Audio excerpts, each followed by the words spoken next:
Yes, people, what is going on? What is going on, ladies and gentlemen? My name is Oscar. You are watching Top 4 Podcast, and we have a very, very special episode for you today. I'm joined by a Manchester United fan. Ernie, what are you telling me? There's nothing to say, dog. Nothing to say, yeah? There's nothing to say. I am joined by another Manchester United fan, Robinho. What are you telling me? Do you know how blue the sky was in Manchester on Sunday? That was nice. Blue. It was blue. And I'm joined by a very, very happy Arsenal fan. Tiwa, what are you telling me? This is normal happiness. This is not very. Very not is very if you get happy? top. Very is if you actually get top 4, then you'll see very happy. Okay, I feel like you have right to be very happy right now. Obviously, we've got our Liverpool fan Adrian is on the way. He's running a little bit late, but he will be here. Unfortunately, Peter and David are not with us today, but we're still going to go through the weekend's actions and discuss everything. Obviously, there's so much to talk about this week. It's been a manic week, but we are live also watching Tottenham versus Everton, Conte versus Lampard. Tottenham obviously trying to get back in this top 4 race. Everton trying to stay in the league. Bro, two former Chelsea managers. Yeah, man. Yeah. Go on next. Boss like Endo came straight in. Big up Boss like Endo, man. Yeah, man got whooped. I'm assuming he's talking about Manchester United. So yeah, Boss like Endo said, "Hey, Ernest and Robin, talk to me, man. Talk to me." I want to go to Robin first. Robin, you said Manchester was blue yesterday. How blue was it? No, the sky was shining, birds were singing. I saw people in shorts. I said, it was nice in Manchester than it was in London. So all signs pointed to having a nice blue day in Manchester. And unfortunately, it's literally a repeat of what we've been saying for the last few months, or pretty much the whole season. Defense just lets you down time and time again, and we were exposed for the lack of defense. You saying the defense or defense in general? No, the defense, the whole defense, the back line were completely exposed to who they are. We ain't chatting about the midfield? What about the midfield? We don't talk about the midfield? Because I'm seeing Roy Keane lose his mug about McTominay. No, we can dissect the whole 11 if you wish. If you wish. And we can go into each person and all you want. But for me, I said it before, and I said it again. When you start the captain, you start 1-0 down. This time, it became 4. Let's go in. Can I ask, is there a reason Varane didn't start? Is he injured? COVID. Techie. I mean, only one of them is useful though. So, but I feel you. Ernest, how was your reaction to yesterday? Obviously, you had a lot of players out in the beginning. You know what? I lost hope in November. I said top 4 was done in November. So this is a normal Sunday to me. Okay, but top four being done, and your hopes of Manchester United being where they are, was there anything about how Rangnick put out this team that made you think this is something positive? Was there anything about seeing Alanga, Sancho that made you think you could actually get anything out of this when game?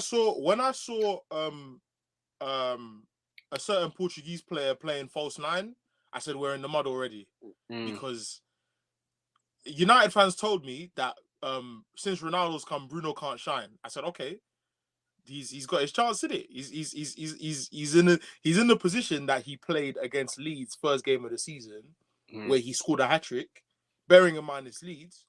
But I thought Bruno usually plays, even under Oli, he played this like Cantona role, this support striker role. So Let's say Cantona. I thought, let's see what's going on. And yeah, everything I expected to happen. Wan-Bissaka got targeted the whole game, especially in the first half.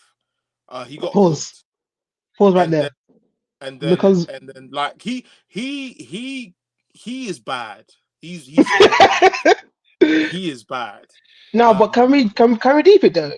You seen the size of Foden? You see the size of Wan-Bissaka? He got shrugged like he was one bag of £1 rice. It was hilarious. He got bodied like. He got moved to, man. That was so rude. Again, like I'm done with outside of Sancho. I'm done with all the quote unquote English lot, the English and the Brexit lot. Yeah, I'm done with all of them outside of Sancho because none of them have proven to me this season that they're even on it. Like from Maguire and Luke Shaw to Scott McTominay to Marcus Rashford. I was telling someone today, it's crazy that Rashford's been poor for a while, but Martial's the one that's gone on loan. It's very interesting because his comments today or yesterday or whenever it was about like questioning his future and wanting to get more minutes is wild to me because like Elanga shouldn't be starting before you. Elanga's not better than him. Elanga's having better form, but he's not better than him. Do you see what I'm saying? So I think Gary Neville made the point, where he was like saying, if you said beginning of the season, Manchester United are going to go into this game without Ronaldo, without Cavani, obviously Greenwood's not there, Martial's on loan, 4 of your strikers, and Rashford still somehow doesn't start. Like questions need to be asked, and obviously, he came out. This story of him saying potentially I want to look for somewhere else, like he's not happy at United or whatever.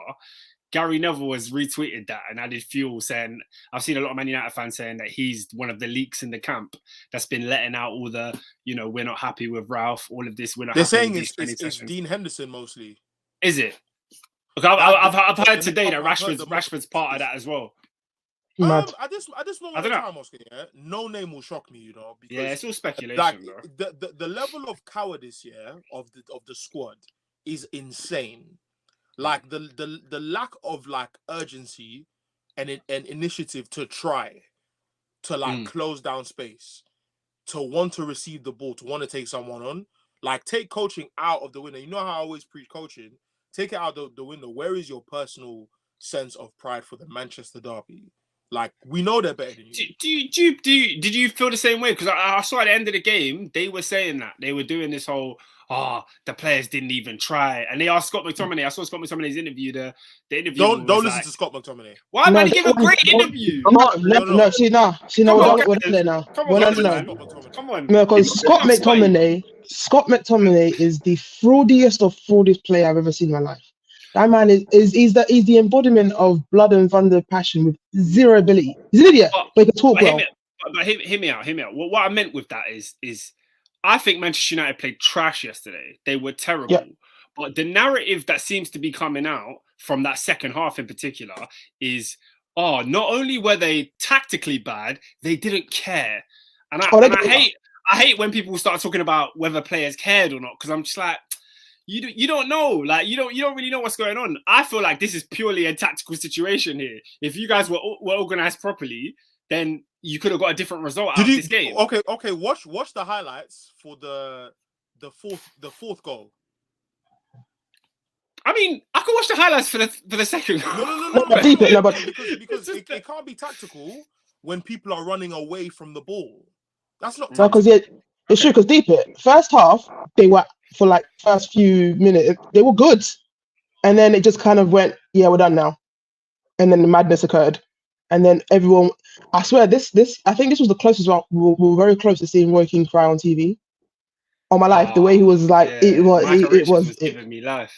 Good man, that's hilarious. But like, because Keane, he can hold that because he's annoying as hell, and a lot of everything he says has a tinge of bias.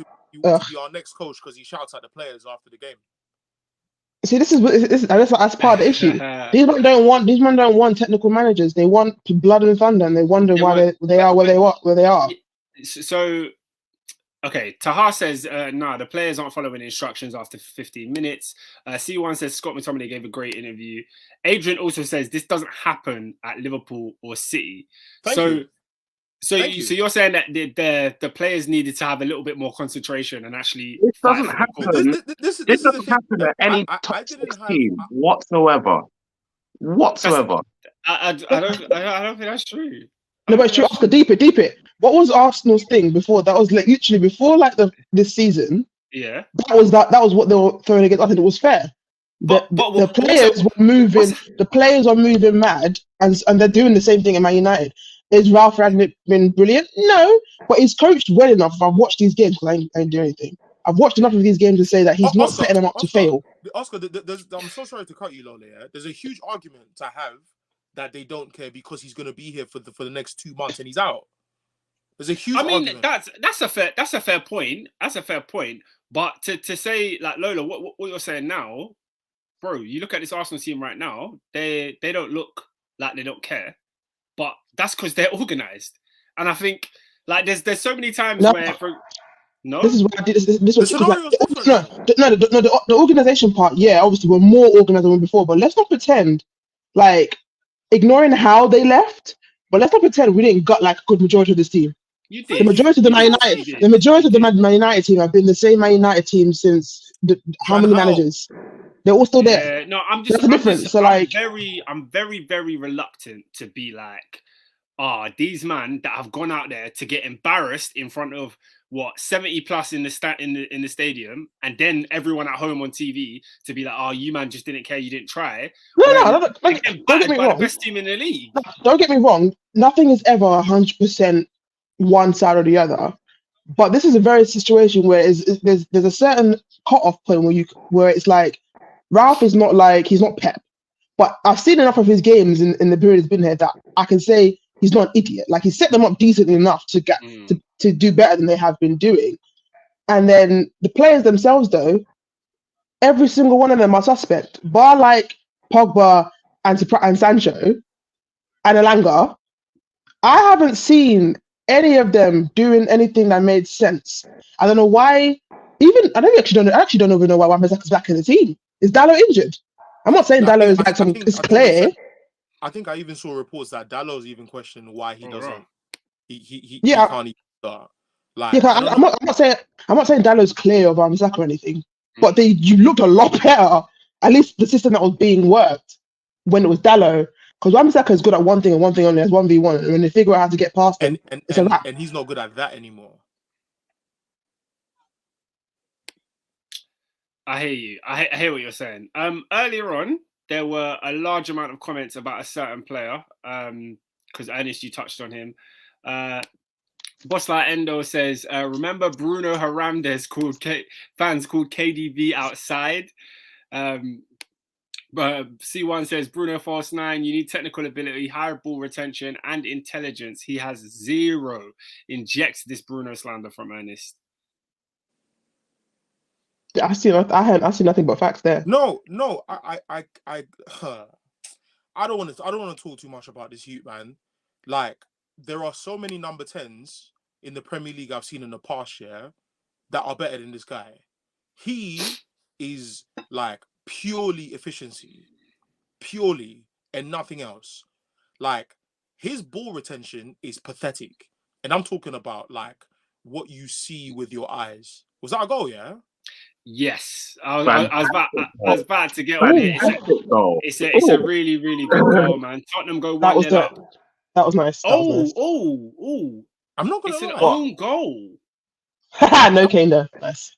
I thought it was Harry Kane. It's not. It in nicely. Yeah, I thought Kane slotted it home. It's actually an own goal. It's Michael Keane again with another mistake costing Everton. I thought it was Harry Kane. You know. No, that explains the celebration though, because he didn't celebrate that. He just got up. Yeah, he went straight to Sessegnon, and I was like, "Why is he?" Yeah, he just got up. I thought Sess scored at first, and then I watched it back.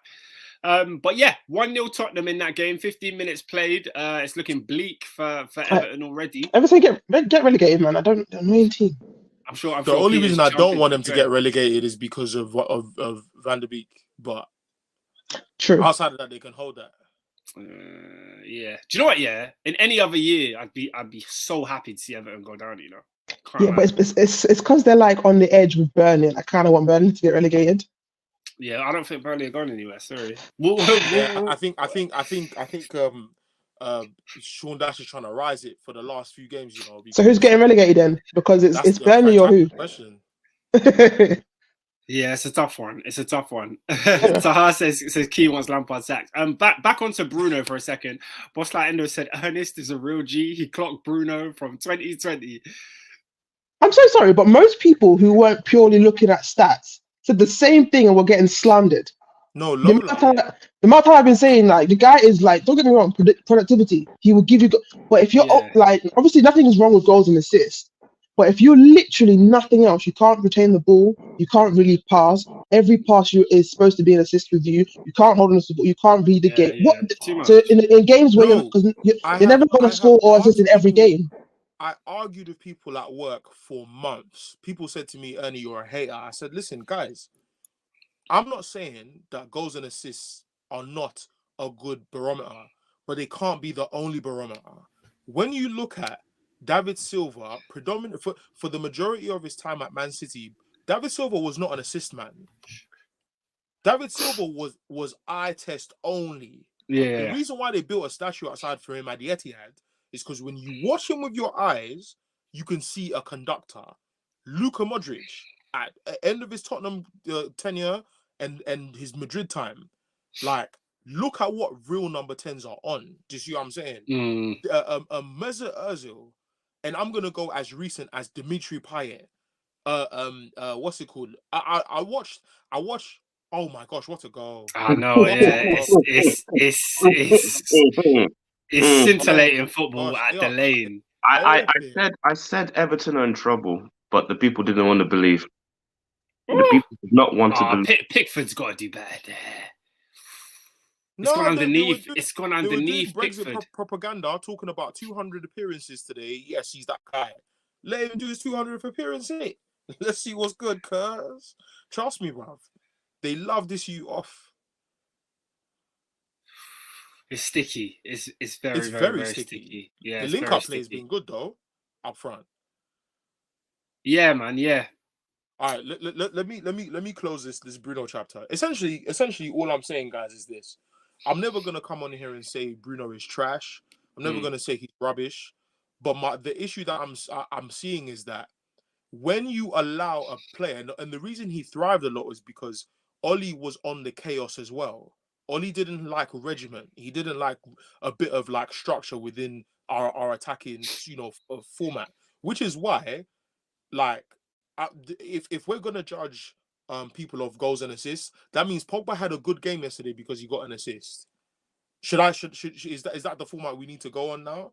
And yet, weeks before this, people would have said Bruno was bad, but he had an assist. So that kind of like, gave him a clean slate. Yeah, it's the Atletico game was a prime example of that. No, honestly, like when I look at Bruno in transition and he's poor, the amount of times he gives the ball away when there is no reason to just fumble under pressure like that. He'll pass it to an opposition shirt simply because he feels like he has to release the ball. And the amount of turnovers that he does is amazing.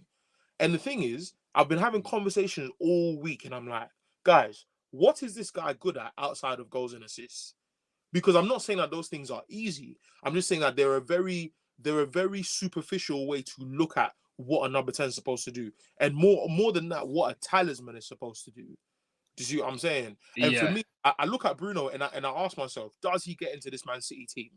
Of course not. No. Like, he does. And the thing is, how can you say that someone who gets double figures in goals and assists doesn't get into the Man City team?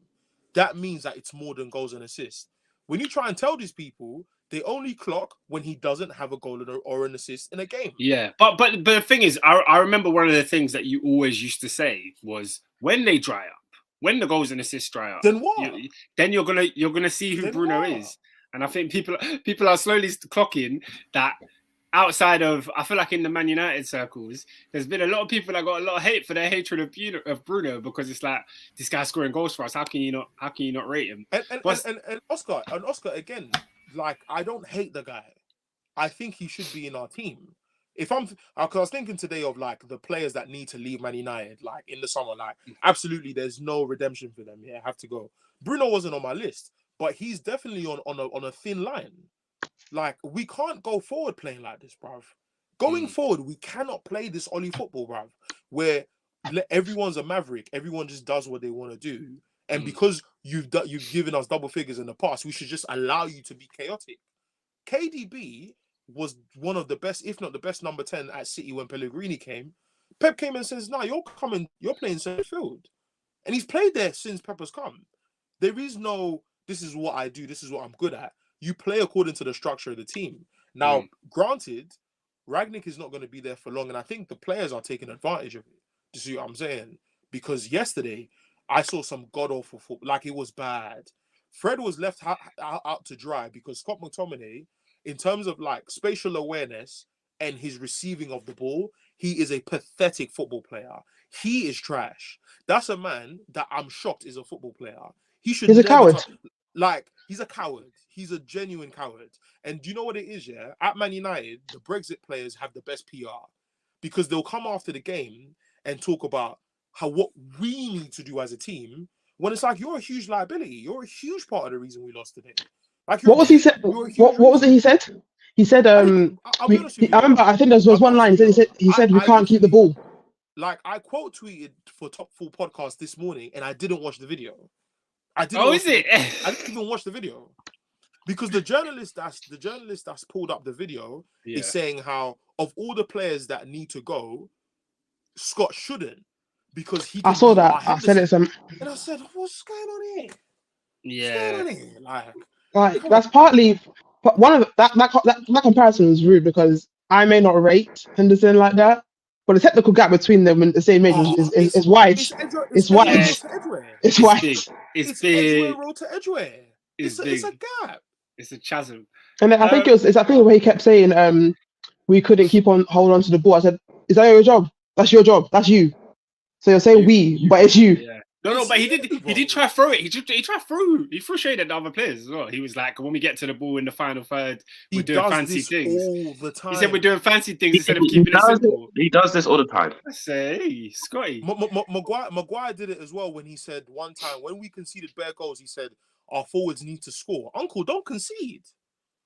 Yeah, he said you got to finish your chances. I remember that one, man. I remember that one. I don't know. But essentially, like that. We're not a serious club, and I think we're finished. Like, we're done. As far as winning the league, Manchester United fans, there's two things that need to happen. Pep and Klopp, or Pep or Klopp, need to leave for us to have a chance. The next thing is, the next manager that comes to United has to be given the license, the keys to the city by the club. Like, Uncle, do what you want. If you think Maguire should go, we will allow you that comfort, because the big difference between Pep and Klopp, and I say this all the time, Mamadou Sakho did one madness under Klopp, one, in a preseason game. Klopp said, my bro, safe. Claudio Bravo, first season, Pep said, nah, bro, I thought you were wavy. You're not. And he was out. And the thing is, Manchester United are still trying to shift players that David Moyes signed. We're still trying to shift those guys. So one thing I always say about when Pep and Klopp came into those respective teams, they knew exactly how they wanted to play. And because they knew how they wanted to play, they were able to get rid of any Tom, Dick, and Harry who couldn't do what they needed. Whether it was, if you're a keeper, you can't play out from the back. If you're a winger, you can't run in behind. If you're gone. And to the point where it's even a player of the quality of like Coutinho, Klopp had the balls to be like, let's get this guy out, and he's not what I need. He might be the best player in the team right now, but he's not what I need in order to take the team forward. And Oscar, do you know somebody needs to have that kind of level? Do you know how ballsy it is for Klopp to say, I'm going to play... Look at the midfield that Liverpool won the Champions League with. Fam. Honestly, I tell man all the time, Klopp had to have cojones to say, you know what, guys? We're going to create from our wing-backs. We're going to create from the front. And we're going to neutralize everyone in midfield. And trust me, we will win if you let me do my thing. And he cooked. And the thing about Man United managers is that I believe that they've known what they want to do, but they've not been allowed to do that because of tradition, quote unquote tradition, infrastructure, etc., etc. So we're finished until those two things get sorted. We're not anywhere near the title for the next 5 years. I want to read a couple more comments and then I want to hear Adrian's thoughts on this game. Boss That Endo said, remember Rance got lambasted online for 2 years ago in lockdown because he said Bruno ain't that good. Yeah, the Man United fans didn't want to hear that. Boss Like Endo said All Odegaard day. over Bruno. All day. Taha says Bruno can't play in the system. He has to be the system. And he's not a very good system, is he? All right. Adrian, what are you telling me, bro? What did you think of the Manchester derby? I'm sure you were watching it closely with hopes of an upset. But yeah. First of all, hold tight Alberto Moreno. He's done his ACL for the second time in 2 years. And in the words of the great man, get out, Man United, get out, Man United, get out. Listen, you sorry, nasty excuse of a club. That was an absolutely tepid disgrace of a performance. I've never seen anything like it. God forgive me for ever putting my faith and my trust in such a sorry club. God forgive me. That's the last time I ever do that again. You've got, by the way, Bruno Fernandes. Most other players for my team. I don't mind the man that's purely output. I don't mind. Goals win you games, assists win you games, right? But the man is detrimental to football. He's anti-football. Like, he's costing you guys. What the hell? It's diabolical. Anthony Elanga is keeping Marcus Rashford out. And you know the sad thing about Marcus Rashford? Do you know the sad thing? This is why, and this is a lesson to all of us. In the workplace, don't kill yourself. Don't break your back. Don't play with a broken bone in your foot. Because when you need them, they don't care. They'll get rid of you. Like when he was doing was it Ernest that said it last week? He loves emotion. He loves the story. Bro, this is real life. It's not a Hollywood film. If you're ill, rest. This is what happens. and at the Man United, it's what the hell are players leaking news for? First and foremost, you need to identify who it is. You need to bin them. This isn't espionage. This is Manchester United Football Club. It's an absolute disgrace. And also, come outside. All the men that used to compare Trent and Aaron Wan-Bissaka, like it goes without saying now. But come outside. Come outside. Oh, what a ball! Oh my gosh! Finish that. Yeah, man. Everton's still getting cooked, by the way. That third goal is coming. That's another beautiful thing. That third goal is coming. Baraka says, bro, I'm not even a Man United fan, but good Lord, that performance was disgraceful, disappointing, disgusting performance. And you know what's mad? You know what's mad, Baraka? If you rewind to any of the Manchester derbies that we played with David Moyes or what's his name? Jose Mourinho, you'd say the same thing. Well, Boss Like Endo asked you, which was worse, this one or the Ollie one in November where you lost 2-0? I genuinely believe, as bad as the Liverpool game was, I think the 2-0 at Old Trafford is one of the worst performances I've ever seen. Really? Yeah, because the thing about Liverpool is that Liverpool are very predictable. You know, like at Anfield, we're going to get cooked. Absolutely seasoned, marinated, all that stuff, yeah? But, bruv, Pep didn't make a sub at Old Trafford. Well, you said he never had to go to another gear. Like because what there's no need. I'm on all games. Sterling was trying to sweat in the Puma kit, Man. and Pep said, "Nah, you can chill, bro. It's calm." They had us on toes. For me, the scoreline ones will always be worse than the battle. No, Scoreline's obviously for just a quick look, but when you watch it, that's when you kind of see the scoreline is whatever. But the game was. I remember. What was that City game where Chelsea lost 1-0, but they were horrendous. It was back to back years. It was back to back years. Yes, it's happened a couple of times still. When they it was Fabregas.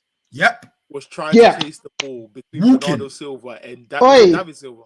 Yeah, it was. So the year that was the year under Conte. We lost 1-0 at Etihad and we got absolutely battered. The next year we went there with Sarri and we lost 6-0. But there are literal Chelsea fans that you speak to this day that will tell you the 1-0 was worse than the 6-0. Yeah. And I'm like, hell no way. I'll keep it tight and do nothing for 90 minutes and lose 1-0. You don't 6. You're a big club, you know. You can't be conceding 6 goals. That's outrageous. So I just saw like the Romero tackle. I'm still waiting to see what this defender's meant to be. By the way, because I was told a lot, and I've seen him getting ripped by Balogun and everyone. This is getting long. No. I watched a Romero highlight video today. I saw images from him back at was it Atalanta? We're in March. No, because again, look, if you know me, I'm a massive Balogun fan, but he got. I get attacked because I'm thinking whatever Ramirez, whatever, he's fine. I think he's a decent, but then the way he's talked about, I'm thinking he's supposed to be this phenom. I've seen it getting ripped by everybody. Either which way. Yeah, man. Touch on Rashford, because that cameo that was disgusting. Him and Lingard together was doing twins of evil.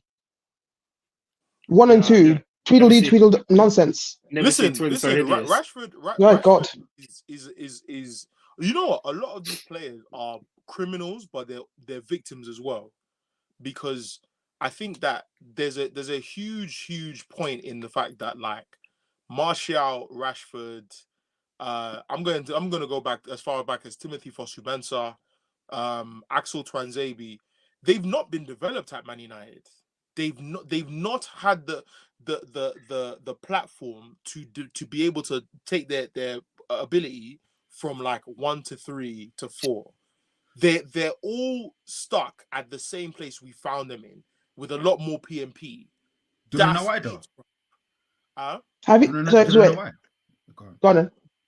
I was gonna say first of all, poor fundamental coaching. That's the first thing. Yeah. Secondly, Man United are so obsessed with on their day, man, nearly, man. So in the time you're mentioning Rashford and Tony, you've also had man like Mkhitaryan taking up their minutes. Also had man like Mata taking up their minutes. Also had man like bloody Rooney in Fosu-Mensah's case, Daley Blind. So it's like, how are these men gonna learn their craft and be developed if it's so haphazard? So I'm trying to think of who are the United like academy defensive products. And was it Tuanzebe, who is he even playing Napoli? He's at Napoli. I'll be honest with you, Napoli. Ain't Napoli? I stopped following him after PSG last year. I don't know. I because thought Villa wanted him back. I don't know. Because he went to Villa. I remember this, and then he came, and then they got recalled either because they weren't using him or whatever, and then he somehow found his way in Italy. He's currently at Napoli. He is at Napoli. No, but it's because like I'm trying to deep because like I've always known like with Arsenal our defensive like quality in terms of the academy has been low, bar recently we've actually started to produce decent defenders, but from time our defenders were nonsense. But then I'm trying to deep. I don't know any United like academy. I do know one, like Keane brother at Everton. He's shocking. Michael Keane. But you see the thing is, yeah, a lot Evans, I guess, if we go that far back. A lot of United's academy products have not been good. I'll be honest, the best player I've seen in the academy, the best 2 players are Mason Greenwood and Paul Pogba. Oh yeah, Pogba. Those are the 2 best players I've seen that have come like under 16s and like balled out for us. Van Gaal tried though. Everyone else has been close. He tried, but you know, making noise about Andreas Pereira because he was a set piece man. He's not Brazilian, bruv. He's not even Belgian. He's Belgian. Is he not? He's not Belgian. No, the thing is, he looks like a baller, you know. So I believed it as well for a couple months. Bruv, I thought there was something like there. 25 now. They were kids when. Any at Flamengo. Exactly. Yeah, he's been permanently sold to Flamengo, so he's not returning. What do we say about Pablo Mari? That's another one. That one day, never mention that boy again in my life. When you go back to Brazil, there's something wrong with you. It's even worse when you're not even Brazilian, because Mari is Spanish. Oh, he made the wrong move, innit? He made the opposite move. He went from Spain to Brazil. He does that. Red flag. Okay, we've spoken at length about Manchester United. Does anyone have anything to say about Manchester City? Obviously, another win, one step closer to the title. Listen, Adrian, they're going to win the league. They're going to win. Can you see? Robin's just said they're going to win the league. Can you see any more banana skins in their journey from now until May? Liverpool. They only have Liverpool. Sorry to interrupt, but they only have Liverpool left in the top 6 side. Just deep like that. Palace left. I don't think they got Palace. I think they've got Palace away. There's like certain there's certain mid there's like certain mid to lower teams that City move mad to. Wolves are one of them. but then they've got no Traore though, so that might be a favour to them. Oh, And then Palace is another. And bear in mind, City don't need to lose. A draw is just as bad. There's back-to-back. The 2 draws with Southampton is a problem. They've got Crystal Palace next. Brighton's been postponed. Then it's Southampton. Then Burnley. Then it goes to Liverpool. Southampton was tight, no? Or am I recording? They drew both. They drew both. Yeah, Southampton was a tight. No. In FA Cup. In FA Cup is what I mean. Oh, ban the FA Cup, man. No one cares about that one on this one. Because of their fixtures. But these are all like weekly stuff. Then Burnley, Liverpool, Wolves, Watford, Leeds, Newcastle, West Ham, and the end. I'm thinking that Liverpool Wolves back-to-back one is where if something's going to happen, it's going to be that. Yeah, it's what a goal! Oh my goodness, Harry Kane. Okay. Harry Kane is. Everton get relegated, man. Hey, Jesus Christ. Your TV is fast, bro. Oh, sorry, I didn't even realize I was giving out spoilers. Yeah, I'm live in it, so. I need Everton to finish 17th. It looked offside though. I can't lie. It looked offside, but I don't care, man. Everton go get relegated. I don't even care if Burnley stay up anymore. Everton get relegated. You're annoying. For the money that Everton spend, yeah, I need them gone, bro. Ernest, what money? I mean, you say money. You look in the squad. Where is it? I don't see it. It looks like money laundering to me. Where's the money? They bought and they sold bad, and they brought in. I hate that club so much. Useless club. They bought 50. They spent £50 million on he who shall not be named. They spent 40 odd on a Wobie. Michael Keane's a £30 million centre half. Absolutely farcical. I don't know what's going. No, it won't be my country. They won't be my countryman. For Michael Keane. I'm not. To be honest, I think he had one good season at Burnley, and then he went. Yeah. Look, don't get me wrong. Look, Obi, my countryman, love him. Yeah, the money they spent on him was nonsensical. They spent the same amount on Dele Alli, who's on the bench, and he's been out every single time he's played. And they can hold that, man. Get relegated and take one point. They sold Lucas Dean to then sack Benitez 2 games later, and then they wonder why they've got no good fullbacks. No, get them out. It's a mess. They are in a sticky situation Hate right them. now. It's long. Bostak Endo says Everton are the biggest failures in Premier League history. You know they're building a new stadium as well. You know they get relegated. It's gonna be hilarious. They are. No, it's happening. Like it's not like they're trying to. They are They're building a building new it. stadium. Hold that in Championship, you idiot club. Oh, it's a stinker. It's a stinker. Last few points on the Manchester derby. Bostak Endo said sumptuous City. They will unfortunately win the league. Liverpool doing well, but I think we'll fall short at the Etihad. Never do well there. Taha says Palace beat them twice already, I swear. No, it's only once. Really? Only once now. They haven't played them twice yet. They're playing next. Twice yet. And then C1 says, "Oi, Oscar, Grealish masterclass. Robin, hold that. I have receipts for the boy." Whoa. I'll agree with Who that. said what about He said that, not me. I didn't say Wait, that. I feel like, do you know what it is? I feel like I will give Grealish his dues for this game. yeah. But this game, let's not act. And I said the same thing about Newcastle. Let's not act like they've not been trash. Yeah, But Whoa. With Grealish, let's let it be a run. Let it be a run now. I should again.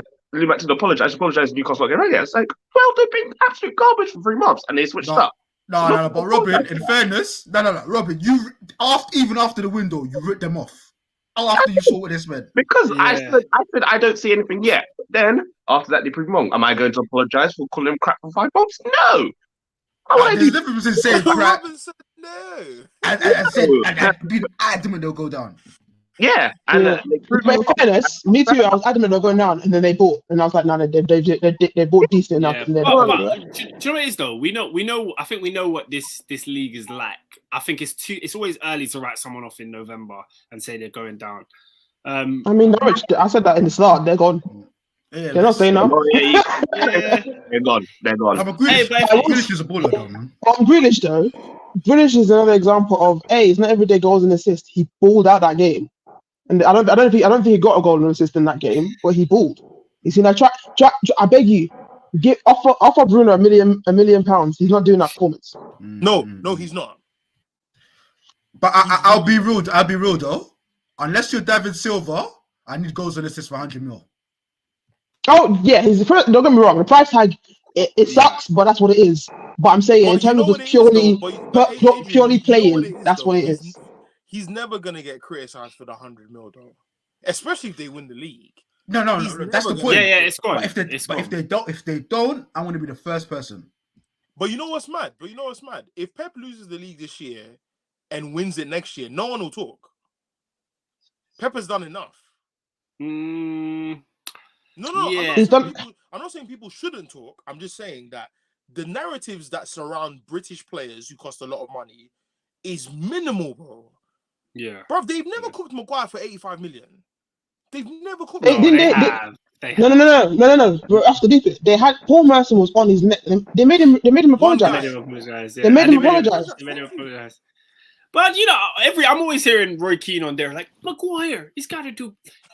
But he's No, a but all he ever says though, no. But Keane will say, he's got to do better. But then he'll say he's not going to slide. He'll add the caveats there to make it seem like he's being It's only these English. He said Scott the British was an lot. honest lad. Honestly, what does that mean? Yeah, That mean? This guy, man. He played with Ryan Giggs his whole life. He's talking about honest lads. That's outrageous, man. Yeah, let me finish off these Grealish comments and then we can move on. Boss Ender says Grealish performance slightly overrated, 7 out of 10 at best. Yeah, the reason I didn't co-sign what C1 was saying. The masterclass. I didn't think Grealish was as good as people tried to make out. I think he 7 out of 10. I wouldn't say anything more than that. Like, he was all right. Boss Ender says Harry Kane is the best striker in the world. Fight me.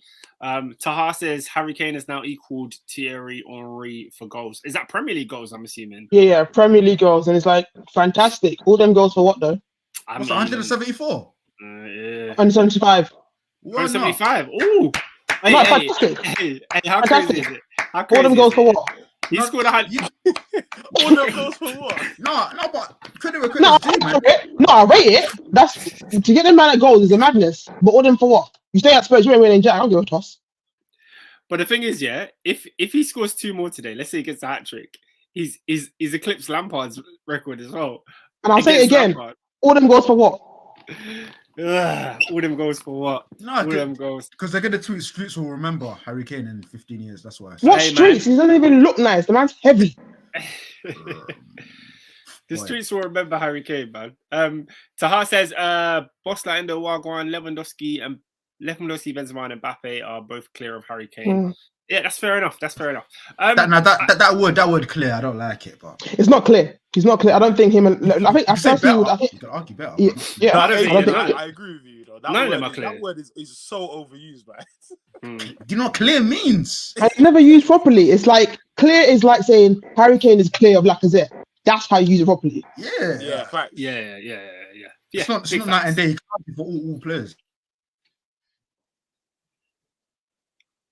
Ooh. What's up?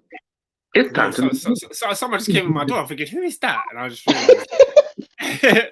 realized. Right, moving on. Arsenal Football Club. The top 4 race is definitely heating up at the moment. You beat Watford 3-2. Very, very good going forward. Very, very sticky at the back. Lola, talk to us, man. How are you feeling? It was a good game until, lapses of stupidity happened at the back. But the thing is, I wasn't worried that game would be a loss. That's the one thing I'll credit to what BANTER has done in terms of certain things. Like, I wasn't actually worried we'd lose that game. I was annoyed at the manner of the goal that was conceded. Ben White was moving stupid. And to be honest, that entire back 4 was moving dumb. But I think the game was. I think the 3 goals, 4 of the 5 goals that game were sick. I don't remember the Watford guy's name, but that the local back heel thing, that was dope. Preventable, but sick. And then all 3 of Arsenal's goals, in my opinion, were all dope. The build up, the kind of touch, the ferocity. And I kept saying it, but I've been saying it for time. Let Saka unlock his finishing ability, and it's long. Still 20 as well. Let him unlock the ability to kind of actually get his shots on target with power, and it's long, and that's what's happening right now. He's getting comfortable, and his finishing he's feeling it. For real. Can I? What was that word you said? The ferocity. Yeah. That's crazy. You're using these kind of adjectives now to describe Arteta ball. I'm proud of you. I said, I'm that's happy. what I said. Didn't say that. Don't do that. I said it about his shots. I said Saka. Didn't say nothing about Arteta. Well, you're describing the goals. You're describing how they all came about. build-up, all three of innit? them. Yeah, the build was good. I'm not gonna deny it. I don't like Even Arteta. but I'm not Arteta's gonna, getting involved in the build-up as well. Hey, that was Arteta got an funny. assist, That was man. fun. They had the cheek. No, sorry. They had a cheek to try and pretend like that was some kind of offense that he could. I've seen enough managers come out of their box. I saw it that was like, this morning. I said, you're not being serious. The amount I've seen managers outside of the technical area. Don't try it. They Don't try it. They said that VAR should have cancelled the goal because Arteta had an illegal input. Absolute farce. What? Can you see? Look at this nonsense. The goal, but the entire kind of, like I said, I'm still not like sold on Arteta, but I'm not like stingy or prideful enough to pretend like he's not been good. Like I'm not going to be like shameful and be like, he's still. No, he's done well. Like he has done well. A lot of his like the patterns of play that he's got, so the kind of suitability, even the tweaks in the midfield where he's kind of shifted it to kind of be like a 3 in midfield situation. Partey has finally got a run of games because he's not injured. He's actually been playing very well since about a few games before he went to AFCON. I thought it was going to come back moving all like Kenke Bell and everything, but it's come back on job, which I appreciate. I think because of the majority of the defensive performances from the back 4, back 5, a couple one-off games where they're moving mad, I can forgive because it's not the norm. You know, so like certain games where if you don't lose, they're not like 100% on it, but it's like it's fine. You kind of let it go because it's not the norm. So like Ben White moving stupid for that second goal, it's annoying, but I'm not going to kill him for it because he's been better. For like same thing with Gabriel, like with last week with Wolves, I'm not going to kill him for it because the majority of the time they've been good. It's pointless to kind of move mad on it on certain kind of things. Xhaka's been decent. He still has the issue of mobility because if he moves out at that spot and it gets turned, the hole is there. But he hasn't been moving mad, so we let that one run there. Lacazette, you people, I'm so sorry. These people can show me the stats about his 9 goal involvements. When only one of them is a goal, I'm looking at you stinking until you're gone. How are you a striker when one of them, the 9 is a goal? No, I don't care. You got 9 goal involvements, only one of them is a goal. You're a striker. You have no shame. Listen, don't get me wrong. Lacazette, if you man don't get top 4, it's because Lacazette isn't a goal scorer. But he's got his uses. No, don't get me wrong. But the thing is, as I said, I'm not saying he's useless. I'm saying I'm not gonna. Someone said it in there. Appreciate him. I'm not gonna say he's not undervalued. No, you're a striker. You're a striker, and out of the 9 goal involvements, only one of them is a goal. Have shame. Yeah, it's stinky. It's stinky. C1 says Laka has 2 assists. Look at the link up play, man. So They were not assists. I'm not denying his assists. I'm saying you're a striker. Still only have I think what is it 3-4 goals in this 3 or 4 goals in the league, and again 2 of them are set pieces. I'm not talking to you until you score me goals. This is what I'm saying. Arsenal fans, 2 penalties. 2 penalties. Like Chelsea fans with Timo Werner. 2 open goal goals. Is mad, bruv. No, because these people are trying to pretend. Like, don't get me wrong. I can openly say he is useful in the attack because he is. There's certain things he's useful at that is actually going to help the kids. But you are a striker. I'm not going to rate you. Yeah, because there's like a bunch of 21, 20, 19 year olds around. What do you mean 2 goals in open play? I think he's got 1 open play goal or 1 or 2 open play goals, but I know for a fact the majority of his goals are penalties. In March. Yeah, it's 2 penalties. This is what I'm saying. I'm not running with the whole undervalued that's what you're doing. Aubameyang still has more goals than you, and he's not here. Damn. Yeah, no, it's stinky, man. It's stinky. And I saw a little compilation someone made today of like Arsenal's chances in the Watford game because you had a lot of chances. No, we had chances, so it should have been more than the 3 we got. And the comp I saw was basically showing him not making runs when the other players were in the position. And that's my thing. To actually play him in. There are certain times when you see him move, and it's like you're 2 steps behind, or you're just not even making the run for it, or you just can't get there. It's like, hold on. I can't even put the phone on. Yeah, no, but the lack of situation, bro. No, it is what it is, isn't it? It is what it is. Boss Light Endo says you have your Bobby Firmino, Adrian. I guess. By the way, farcical. Speaking of Bobby Firmino and Lacazette, do you know in the past 3 years, Bobby Firmino's gone a year without scoring at Anfield twice. Did you know that? You see, these kind of numbers for a number 9. Get out of my face, man. For a number 9. But, okay, there is the argument. You've essentially replaced him, though, with Diaz, so I wouldn't really care. But I still care. That's diabolical, man. But there is the argument, though, to be had, right? Where I'm seeing this amongst Chelsea fans, with the whole, we've got Lukaku and there's the option to go with Havertz instead as a false 9. City don't play with a striker. Liverpool won the league with Firmino up top. Is our Arsenal just opting for that method of like most of the best teams in the world now and just not playing with a standout number 9? Do you know what I mean? I think they're still trying to play with a striker. It's just the striker's just not good enough. Yeah, but is that the thing now, agree. Robin? Though is that the thing that strikers nowadays aren't unless you're Harry Kane or Lewandowski, even Benzema. You can't even call Benzema an out and out 9 anymore because Benzema does it all for Real Madrid. You know what I mean? See, I think if I'm hearing it correctly, this whole thing is it's the same reason why I don't know if it was too harsh or not. I didn't rate Firmino either. Yeah, like there's a certain amount of things. I don't care if you're false 9-9. You've got to be able to get into the areas that you feel. The whole point of being false 9 is that yes, you can do the link up, but your mobility has to be there for you to actually get on the end of stuff as well. Mm-hmm. Like you're not even getting there. Like this is what I'm saying. Like there's certain players. I'm not saying you have to be like you have to get 25 goals a season. I'd love it, but even does it have to be a requisite for the striker? But I don't even believe he's going to get 10 goals. Yeah, this is a problem. You're the number 9, you're 30. You're meant to be like in the middle or the end of your peak. And I don't even believe you can get 10. I don't even know if you can get 8. Question: Is he coming to the end of his contract? Yeah. Summer is done. Some people trying to say, "Oh, do you think we should give Lacazette another contract?" No. Look at him. Nope. If you were planning, no chance. I'm guessing you would want. I'm guessing. Okay, I'm assuming you want Laka gone anyway. So you don't even need to tell me that. But you want another striker in, a good quality striker, and then would you want Balogun as the number 2, or would you? Balogun. No.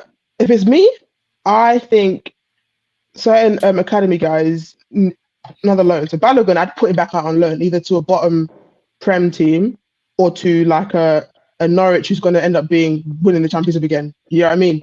Like I think Arsenal, in my opinion, Arsenal, in my opinion, need to get another right back, another centre midfielder, 2 attackers at a minimum. Because our backup right back, I don't care if it's been good. It's the same argument I have with Lacazette. Don't look at they've been in a decent form, but you can't be doing this. Shedrick needs to be gone. He needs to move on because I need someone to be battling with Tomiyasu. Because Tomiyasu, again, they keep saying it. He's 22. It makes me laugh because he don't look it, but he's 22. So I need someone to be battling him for that right back spot. Xhaka, nobody can convince me that man needs to be staying here. And even the role he's in, anyone who like an hour type of like 8, because Xhaka is now playing as an 8. So he's getting forward more, but he still can't do it and he can't move around quick enough. So that one needs to be replaced. And we need either 2 strikers or a striker and a inside forward type man. Because Eddie Nketiah, if God is good, he's not getting another contract either. He needs to go on. He needs to go. And so there's Lacazette. There's nothing that convinced me that either one of those 2 needs to be here. They're not good enough. They're doing a job. And if it leads to us getting top 4 at the end of the season, they've done a good job. They can get a happy clap send off. But I didn't see them next season. I feel you. That's quite the shopping list you got there, though. I mean, they started the precedent. They did that madness this summer. Do it again. Yeah, I mean that's what I was gonna say. You spent a lot last summer, 150 million on a large group of players to go again and get another large group of players. Do it again. I feel that's unrealistic to expect. It's not. See. The money spent is the money we earn. Spend it again. I mean, if you get into the Champions League, then they have no excuse not to. No, there's no choice. I don't care Champions League or not. Champions League or not, the money needs to be spent. There's not because we spent that now and we're not in Europe at all. No, I'm saying because they believe in Arteta. So if you guys don't get Champions League, is that belief still the same? I feel like if you get in the Champions League, they're going full eggs in the basket. The thing is that they've already gone full eggs in the basket because any other Yeah, he would have they been fired if they had. He would have been sacked if he hadn't been. No, you're right. So- He's had at least 2 sackable run of games. Definitely, and he's still here. So least. all of that is past the past. Like, so there's certain things they need to do as well. They need to, by fire by force, Saliba must have another contract. He must be re-upped, because that one there, if we lose him, I don't even care. Like, I'll tell you, I can win the league. I'll forever hate him. I think you've already. See, it depends, because I think the same thing. I'm leaning towards more of it. I think it's going to be harder, and it's looking more like that he'll leave. But I'm saying the ability and the talent that player is. If we lose him, I don't care what Arteta does. That's done there, because you're an idiot. That centre back is already better than, in my opinion, both Ben White and Gabriel. Really? He's already better than. He's 20. He's bigger. He's faster. He's better on the ball. He's more imposing. Like, some of the things that Ben White does. Ben White is like good on the ball and all that stuff, but a lot of his defensive stuff is being done by Gabriel and Tomiyasu. And you notice in the kind of the trip ups happened have upped a little bit of Ben White, because his partner is now Cedric. And Saliba, in my opinion, is more of an imposing. Saliba's already, in my opinion, is already a more imposing guy. He's bigger than him already. He's 6'4". Yeah, he's got more PMP. He's quicker. Yeah, I agree. I think Saliba's your best centre back. I think he's the best one. So that one already, in my opinion, you bring him back and you start him immediately. Yeah, I don't care. One of them two. I personally prefer Saliba and Gabriel. I don't care which. That's my personal preference. But I don't care which one of them drops. Saliba must by full start. Yeah, man. Shout out C1. He says Saliba is cold. He's doing well in Marseille. From the reports, if Chelsea want to buy him, Chelsea ain't buying shit. Go away, man. I said, why would you do that? Chelsea ain't buying anyone. Go away, man. He also speaks about Fofana. I think Fofana signed a new deal as well today. So plus he broke his leg, so we don't know. Yeah, I don't know about that.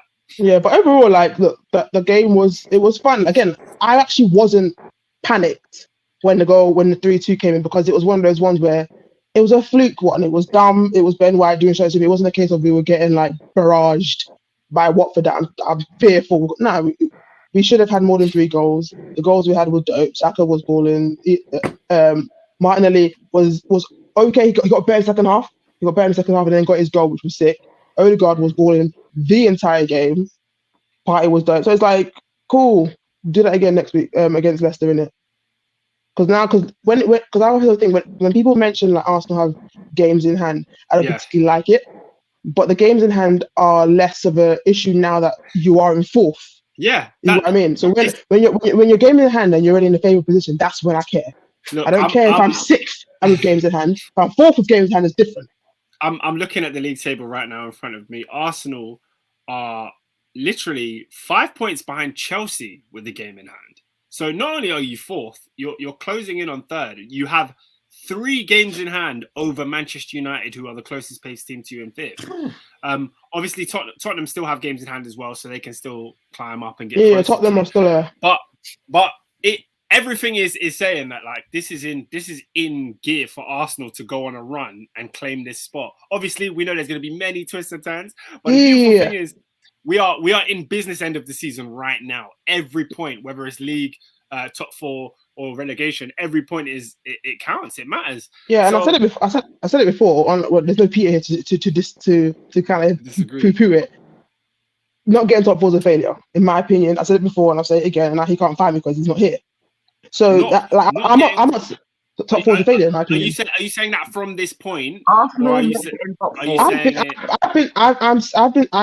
I said it at the start of the season, but I caveated by saying top 4 is not getting top 4 is a failure in terms of what we has, but it's one of those things. The difference between expectancy and like the kind of, like I said, I think I said before. I said I expect top 4, but I wouldn't be shocked if it's 6. If you get what I mean? Like there's certain things I expect because of the situation we were in. A top 4 should be the aim, and not getting is a failure. But I said it before. Not getting top 4 for any of Man United, Spurs, or Arsenal, no matter the situation, is a failure anyway. But especially from now, to be honest, from like last month, not getting top 4 is a failure. So there's certain situations that are up. It's like it needs to be done. I don't care how you do it. I don't care if we win every game, freaking 2-1. Well, I don't care. By fortune, must get top 4. But are you saying that in respects of how the 3 main contenders are playing? So obviously Arsenal slap bang in form, United aren't great and the Spurs are a bit meh. Do you see what I'm saying? So like, I said it beforehand anyway, but it's definitely it's amped up because them two are in wishy-washy form as well. No, but you know what I mean? But you'd expect them to like kick into gear like crunch time. I do and I don't, because Spurs show me that every single time they will win one game, lose one game, win one game. Them two are they're higgy. Man United are nuts. Arsenal are at like a steady rhythm. They're neither the most consistent. Yeah, they're consistent. They're neither like fantastical by a couple of games here and there, but then they're not shambolic. Whereas like both Man United and Spurs are moving shambolic every once in a while. And then there's no consistency there. So I'm thinking out of consistency and just kind of the level at which it's happening, I just expect it in it, and the expectancy increases because them two are moving mad. I'm not ignoring West Ham because they're about, but I'm just saying. Yeah, let's ignore them. Listen, to be fair, Bowen went off. I feel like it is in Arsenal's hands, the top four. But I just hope that everyone thinks like you, Lola, because a lot of the Arsenal fans are thinking top four's in the bag, all that stuff, blah blah blah. I don't know. I don't know. I don't think they are. Do you know what's funny? I'm not actually seeing. I'm surprised. I'm not seeing a lot of that. I'm seeing a lot of saying. Show me the receipts, bro. They're saying that you're just some wild people. I'm just like, okay, you have the major advantage. If you win your games in hand, then I'll say, yep, cool. Arsenal have secured this. But like you said, it's the business end of the season. Every team now has something to fight for. To fight for. Yeah, maybe you've seen it. Personally, I haven't seen a lot of Arsenal fans saying it's a guaranteed top four thing. Personally, I haven't seen that. And also, I block a lot of Arsenal fans who are idiots anyway, so probably it's one of them lot. So that's probably where it comes from. But like, you might have to unblock a few, man, because I can't lie. A lot of Arsenal fans were speaking to me about this Arteta project and doing all this, and you guys know how strong I was when I spoke to David and Peter about, bruv, don't get your hopes up on this Arsenal team. They're gonna let you down. But bro, I can't lie. Arteta's giving me something to think about because as much as we can say United and Spurs have been shocking and they've let themselves down, the facts are the facts. Arsenal had to go and win their games, and what he has been able to do getting these performances out of this young squad, like it's not guaranteed. Just because Saka's a good player, that doesn't mean he's going to go on and score the most goals he scored in the season. Just because Emil Smith-Rowe, same thing. Odegaard was a good player last season. He's playing better now. So Martinelli, Ramsdale. I have to give Arteta his flowers for how it's playing out. No, he definitely gets credit. I'm not going to pretend like he has nothing to do with this, obviously, because I think that's the difference between those kind of staunch Arteta outs who refuse to acknowledge the fact that he has done some good things. I don't have to like everything he does to pretend like he's like not about. So that's one of those things that are there with that. Like I said, look, it's not a guarantee because madness is still Arsenal. Madness can still happen. These men are still 20-year-old, 21. I've seen Ramsdale move mad. I've seen certain players move mad. It will happen. It's a case. Yeah, it's a case of like the fine margins. Something like even like small things like the Burnley game could be a costing thing, because that game is where the finishing was moving mad and Lacazette is there smiling at. I don't know what he's doing, but that draw could be a difference. You never know. Certain games where certain like they're fine margins for certain things is where the situation. So we'll see what happens in it. I still say not getting top four is a failure, but it's not. Guys, depending on how the season ends, it's not a sackable failure. Did someone score? Well, the second half has just started. It's 45 minutes and 44 seconds. Yeah, it's 4-0 Tottenham Hotspur. Jesus Christ, this is outrageous. Lampard could get sacked today. In fact, look, you know what? To stop the bleeding. I don't like Everton at all. Useless team. Oh my God. It's not even a case of like it's Spurs. Just in general, they're just nonsense. They're a nonsense team.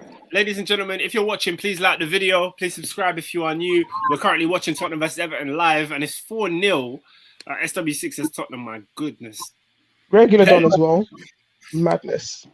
Tenzin says, I have some feeling Tottenham will sneak top four. They're playing counter-attacking football lately. Very good. Here's the caveat with Spurs though. That's exactly what you said. They play counter-attacking football against everybody, and that won't work against everybody. And it got proven when they didn't beat Burnley. It's Everton. So that's just like Everton are moving like the new like Leeds. Certain games have to be caveated. They're moving. It's stupidity. Yeah, I think let's just put it this way. I'm glad that my team has played Tottenham twice because the way Conte has them moving, they have their slip ups, but he can. I don't know. He's jugging something. He's jugging something. In the big games, he can get them up for it. And the thing is, I think I'm not like not worried about Spurs when we play them, but I'm also like with derbies it's different, especially specifically with the North London derbies. Things just are weird. So that one, we'll see what happens with that one there. Okay. Is there any more on Arsenal versus Watford? Anything else to add there? Shout out to Martinelli on his goal. We should have had a penalty. Odegaard's goal was amazing. So yeah, we should have had a penalty. Odegaard is a G, and Bun the referee still. Bun the referee. What did the I'm never gonna not bun it because we should have had a penalty, and then the cheek of them to try and pretend like Arteta getting involved in the sideline is some kind of move, man. All of them can go away. Stinker, absolute stinker. What I will say to close, big up Mikel Arteta. Give him a Xhaka replacement. Give him his number 9, and we're cooking. No, you can't do that because that's not true. Because if we swap, have you guys seen Guri at Nice? Huh? Yeah. You seen Guri? Swap out Lacazette and Guri. We win more games than we had. That like some of the fine margin ones, or the games where we haven't closed it out well enough because we got strikers who refuse to score a goal. Well, you're saying you would be comfy if he had his striker. To be honest, the way we've been playing this season, generally, I would think we have a bigger gap between like us being in 4th and like whoever's in 5th. I'm not saying like a massive chasm, but the comfort levels of which me saying we can get top 4 would be a lot more comfortable and more confident if we had a striker who knew how to score. Wow, yeah, okay. I agree. That starting 11 is look, the starting 11 as is good. It's not perfect, but there's certain things in there. Yeah, and they've got 2 players, in my opinion, Xhaka and Lacazette, they're making do with. If they improved on those 2 areas, that starting 11 suddenly becomes really, really good, in my opinion. That is fair. That is fair. Last few comments on this.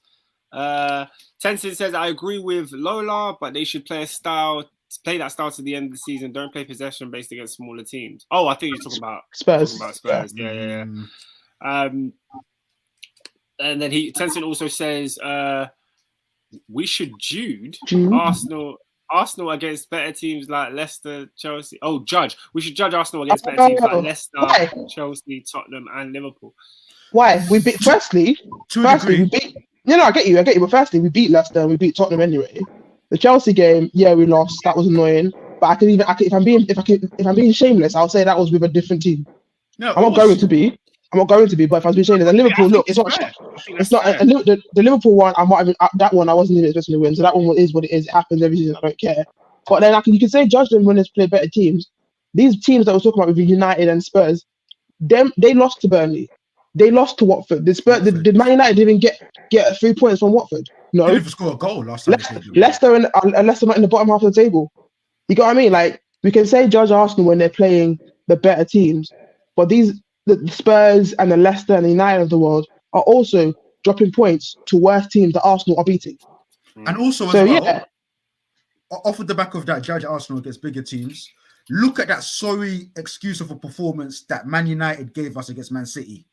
But in January, when Arsenal, in my opinion, at times stood toe to toe with Man City, and the referee cost them, and they considered a last-minute winner with 10 men, and Arsenal fans took pride in that. People were laughing at them. But look at what that same City side done to Man United. Look at what they've done to them. It's what it is. Like, don't get me wrong. I want to beat like United and Liverpool and say obviously, but I'm saying you get there. Yeah, but I'm saying relatively speaking to the other ones who are playing with us, I've seen West Ham lose to dumb teams. I'm seeing Leicester in the bottom half the table. I'm seeing United lose to dumb teams. I'm seeing Spurs lose to dumb teams. So I'm saying yes, judge us when we play Spurs, but cool. How about you judge them, man, when they beat a freaking Watford then? Mm-hmm. That's a fair point. I think we can move on from Arsenal now. This top 4 race, we're going to be talking about it a lot over the next few weeks. So let's see where we go with it. I want pause quickly. I'm seeing either I'm behind in it, but I'm seeing Romero's getting subbed. Booked. Nah, Getting bro. hooked for He's Sanchez. getting arrested. He's getting arrested, man. He's getting arrested. Oh, he's getting arrested. They're Rested. 4-0 up. Okay, he's rested. Put When some did oil you in the centre hips. backs? Well, When hold on. did they rest centre backs? If your centre back is not 100% and you're winning 4-0, take him off. Who rests centre backs? He's been playing all the. No, but he hasn't played a lot of football this season. The guy's clearly not fully fit. He's been back. He's been back for. I've seen him. He's been back for games. He's just been arse. Everton. You could afford that. And I swear Spurs are playing again in midweek. Are they not? Are they? Who? Maybe they've got bare games in hand. So I wouldn't be surprised. Maybe I made that. Are Up. they? Maybe I made that. Are they? Because I'm pretty sure they're out of the cups like we are. Hey, boss like Endo said, Man United versus Spurs is going to be a mid-off. Hey, We don't need to win that game. Draw. I need a draw from that game. Yeah. Now they want. We need a draw from that game. That's next week, isn't it? Yeah. Hope they both lose. Boss like Endo says, AD, you're an honorary Arsenal fan. You're moving Buki. He's just being fair. He's being fair. These are facts. No, I've got a bit of a soft spot for Arsenal. I do, because and again, I've said this a couple of times. I thought Mikel Arteta was a bum. I thought he was an goddamn awful manager. Yeah, that wasn't fit to manage Arsenal. And then the Spurs game, I saw something, but I said, you know what, the Spurs side are awful. And do you know the game? Do you know the game I became sold? It was Newcastle at home. It wasn't a special game. It was nothing world class. But I just saw just little bits of play. I feel that was the game. Ramsdale was pinging it from left to right. I said, okay, hang on a minute. I'm wrong here. Little times that Ben White was bringing the ball out. So I was like, you know what? Maybe he's doing something. Give him time. Yeah, I'm related to it though, because I'm not on his side. I hate him less from that Wolves game because he actively tactically did something that I like, which is what I love from Wenger, when it's like you're trying to win a game, you're not trying to hold a game, you need to win it. Don't be doing like for like, actually try and change something. And he did that. And I was like, you know what, you're kind of learning here. Absolutely. You're not as I've moved you from being Ollie level. You're above. You're on, for me, Potter level at the moment. Let me see if you get higher than that. Yeah, that's a good comparison. And the thing is as well with Arteta, there was a lot of farcical things he was doing. Like for me, I didn't understand not playing Martinelli, like getting rid of Saliba. Like, let's not act like this guy is got a clean he committed a lot of sins. Like even let's be honest. Him not getting Aubameyang to fire is diabolical. Let's call a spade. Aubameyang is a 20+ goal a season striker. All of a sudden, youth camp is not working. But in the context of the season, I can say, you know what? Fair enough. Let's bring in your guy and let's see what you can do. So yeah, I agree. Yeah, man. He's been given that autonomy to make his moves, and so far, it's looking alright. It's looking. We'll see what happens in it. You live by the sword, you die by the sword. Oh my gosh. Don't you dare tell me they scored again. Oh my goodness. Guys, this guy's special, man. This guy's special. That's Harry Kane, brother. He's a special brother. It's 5-0 Tottenham Hotspur. Relegate everything tonight. Relegate him tonight. How many goals has Kane got now? Like guys, Lampard could get relegate him today. Relegate everything tonight. Go today. Relegate him tonight. When you lot see this goal, like the video when you see the goal, because it's a joke. It's an absolute joke. Relegate him tonight. I might be playing anymore because like I sprayed that ball. Was that Dyer? Was that Højbjerg? Well, you just see a white guy with a skinhead. Same thing, man. I thought it was Doherty. The ball was sexy, man. It was Doherty on the pitch. Yeah, I think it was. Let me. It wasn't Højbjerg. Fair enough. But yeah, man. That number 2 shirt. I got Doherty then. Wow, Harry Kane's on 10 Premier League goals for the season now. If he gets like a young 5 from now to the end of the season, bruh, no one can chat to him really. No, I'll chat to him because he moved me. I don't care if you got the numbers. You were shitting. No, I'll chat to him. Bro, if he gets 15 Premier League goals, Oscar, I'll ask him. Why is it not 20 or 25? I will chat because I will chat. I will chat. We'll chat. So are we rewarding man for just not turning up? Never. Exactly. Who rewarded anyone? I will chat to him. I said you can't chat to him. No one can can. You can. You can the season, bro. Half the season. Yes. No. But like, it's not a flop. Like, it's just a. No, I'm so sorry. No, it is. Do you know why? Because if you can do this now, Where was it before? This man would have been, he'd been 20 plus, and What he were you won't be. doing before? Yeah, but You should be fighting for the golden boot, Nah. bro. you lot are trying to add context to the situation. I'm just saying. Yeah, but I am. Because 15 leagues. Context is Yeah. no, no, reality. no, You Oscar, lot are taking it Oscar. too seriously. Oscar, what did I say earlier? All them goals for what? Where was the goals in the FA Cup? Where's the goals in the Carabao Cup? Where was it in conference? They're going to our conference. Not even Europa League, conference. They didn't get knocked out though. They didn't get knocked out. They got knocked out. It shouldn't have been in a position where they could just like not play and then got knocked out. They got knocked out of conference. And also, like, if he turned up earlier, they wouldn't be in a position where they have to fight this hard for top 4. Thank you. Yes, they would. They fight this hard. He's won golden boots and he didn't make top 4. No, but that's not the point. No, but that's not the Wait, point. what was that? I don't know. I The point just is that guessed. this I don't know. season, Exactly, you're a liar. Because it sounded good. Remember Peter done that? I think he said something like You people lie. 8 games out of 10, and then he said something dumb. It's like, yeah, what Matthew with 7? You just lying with your chest. Just lying. I don't know, man. I think it's talking about Chelsea losing finals. Yo, this guy's... Yeah, oh yeah, that was crazy. That was last week. That was crazy. Now he's won 3 golden boots. I just assumed one of them came when Tottenham didn't make it, but maybe not. Nah, I mean, he's finished second and he's finished third in the league. So I'd imagine. Yeah, no, I did. yeah, I think they're all top 4 ones. Either which way. Look, I told you this before. I hate Burnley, but stop it. Everything getting relegated, man. You're an annoying team. Yeah, man. I want the suffering to continue. I want him to finish 17th every year. I love it. I love it. Now I want to see them in the Championship with that new stadium that they will have to finish. Hey, if Lampard brings on Delhi, he's a criminal. He's a criminal.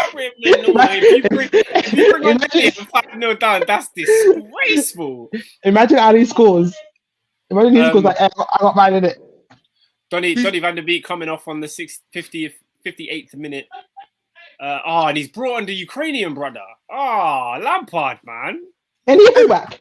Everton are a farce. No, they got rid of Lucas Dean for this guy. He doesn't even start.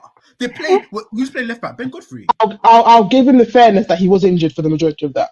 No, Ben Godfrey doesn't play. They played like Godfrey's been injured. The Ukrainian guy has been injured. They've been playing Coleman and Kenny. Yeah, either John Kenny or that Scottish kid they got from Rangers. It's a joke. We spent way too long on Arsenal. I think we need to. By the way, just on Everton, they've been trying to replace Seamus Coleman for 4 years, and he's still starting. I don't get it. What year did he break his leg? And they've been replacing him ever since. That's what. SW6 says, "I've told you all about Van der Beek. The Brairs, not levels." I'm sorry. No. I've been watching Everton purely because I like Van der Beek. It's been good. He actually has been good. Robin put him on watch last week. He put him on watch unfairly because he hasn't been bad. 2 weeks ago. No, do you know why? The only credence is if 2 managers haven't fancied you, maybe there's a recurring theme. That's the only thing I'll say. You know what? No, but he has been fancied here. He's just, and again, I've been watching them. I'm not saying he's been world class, but he has been good enough to prove that I don't understand how he's there and McTominay and Fred are still there. You know what? Fair enough. Yeah, he can't be any worse, especially McTominay. Fair enough. Okay. Speaking of the top 4 race, obviously we're looking at Tottenham. We spoke about Arsenal. West Ham United are part of this race, and they went to face Liverpool at Anfield. Adrian, it was a tough afternoon for your boys, wasn't it? It's a tough afternoon, but as we were speaking about Arsenal, for Liverpool, it's also the business end of the season. You got to win by hook, got to win by crook, you got to win by any means necessary. This what? Go. No, it's carry. Anyway, I understand you can hate from outside of the club. You can't even get in. But big man, yeah. So I think this is a beautiful moment in time, and it's very symbolic as well, because a year ago, more or less to that day, we lost 1-0 to Fulham at home. And it was the last time we lost at home ever since, and it was the end of a 6-game losing streak. In that game, I think our back line was Robertson, Nat Phillips, Reece Williams, Nico Williams, I believe. Also, how many of them are still at the club? Robertson. Okay. So Peter, we didn't get 17 more points with those guys. Anyway, also, I want to big up Virgil van Dijk because he's gone 60 games unbeaten at Anfield in a row.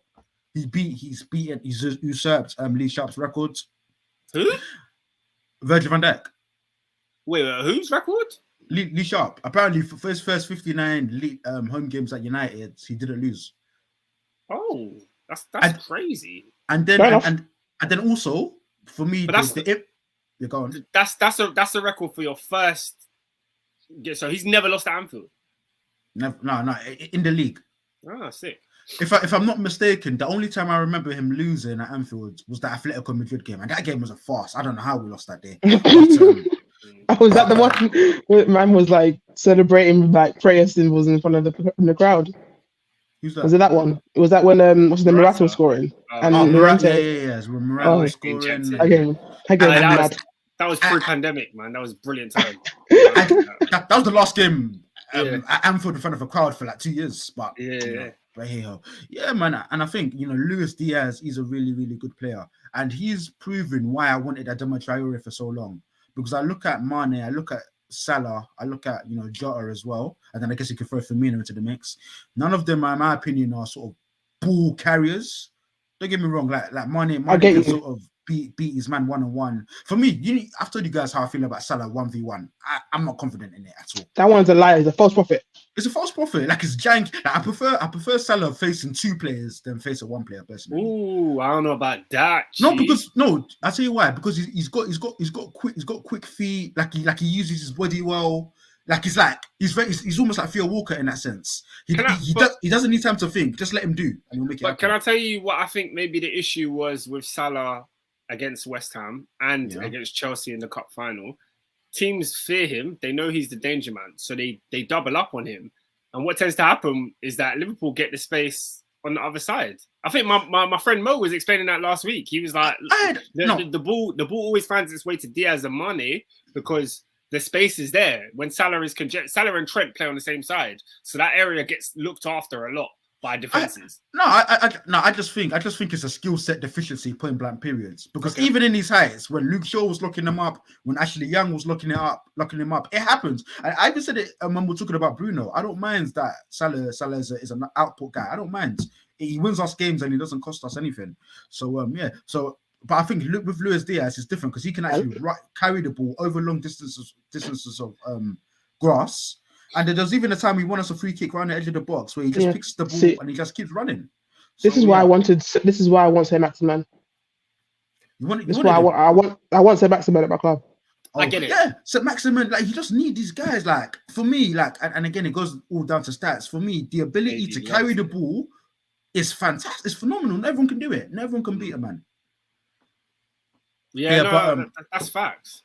Yeah. Also, for me, like Trent Alexander-Arnold's this whole narrative, one day he's going to cost Liverpool, is bizarre. Yep. It is absolutely bizarre because don't get me wrong, he's not great, and don't get me wrong, you see man like McNeil, or there's a guy at Cardiff, there's a winger at Cardiff, I can't quite remember who he was, that gave him the business one game. It happens, but he's been playing at this level for what, 3, 4, maybe even approaching 5 years now, to the highest level. And he's so important and impactful for Liverpool, and his quality speaks for itself. In my opinion, best right back in the world.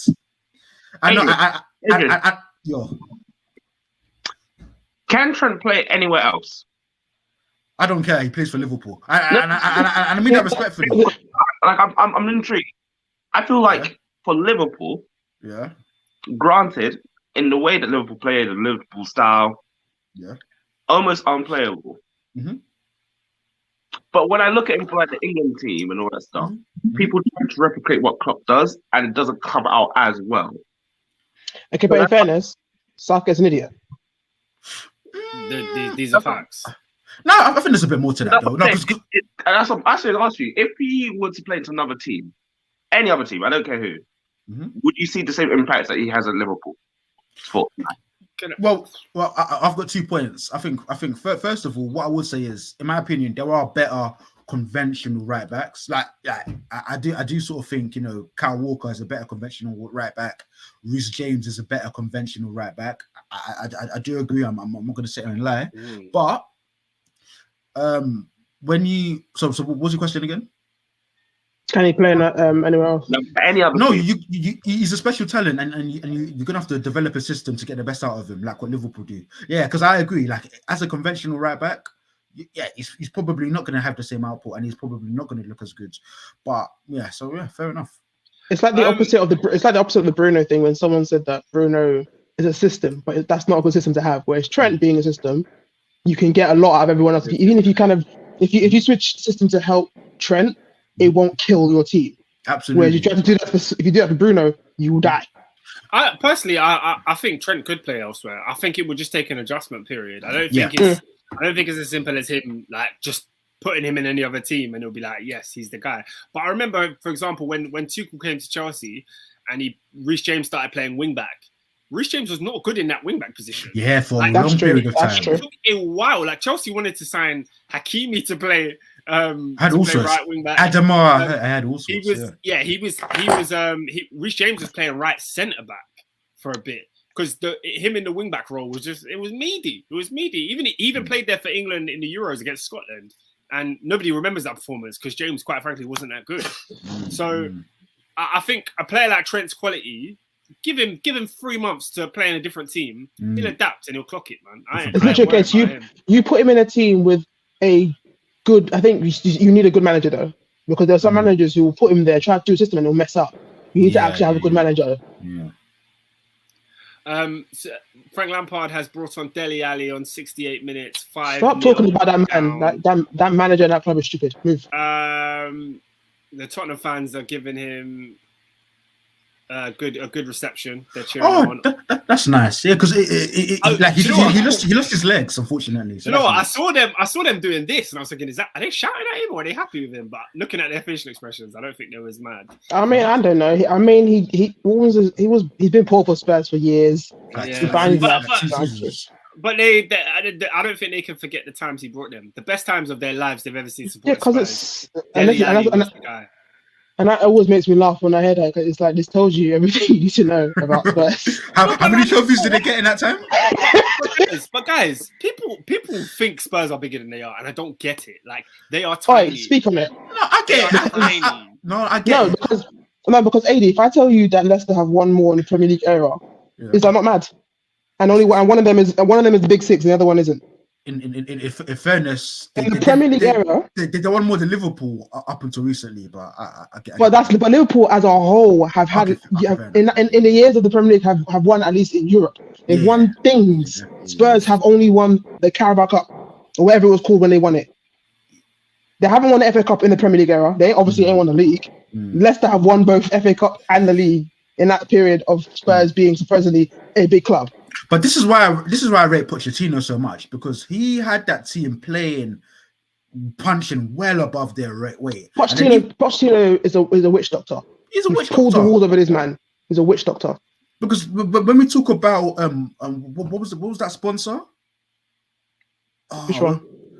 That Darren Anderton used to wear. I can't even remember it. Holston Pills. Yeah, Polestar. Yeah. Talk about Polestar Pills, Tottenham. When Spurs were like 10th, 1 year, 12. This is Spurs. But Spurs. Yeah, Pochettino had these men believing that they're better than they are, and I think do you know what probably gave it away, the pinnacle of what I knew, other than my already disdain for their club, when they got to the final of the Champions League, when they won it in that miraculous way when they beat Ajax. When I saw Poch like break down and cry, and everyone, I said that's how you know you're not winning the final, even if it wasn't Liverpool. The way they kind of acted when they won the semi-final, I knew for a fact they weren't going to turn up in that final. But at the same time, like they should cry. You're Spurs. But what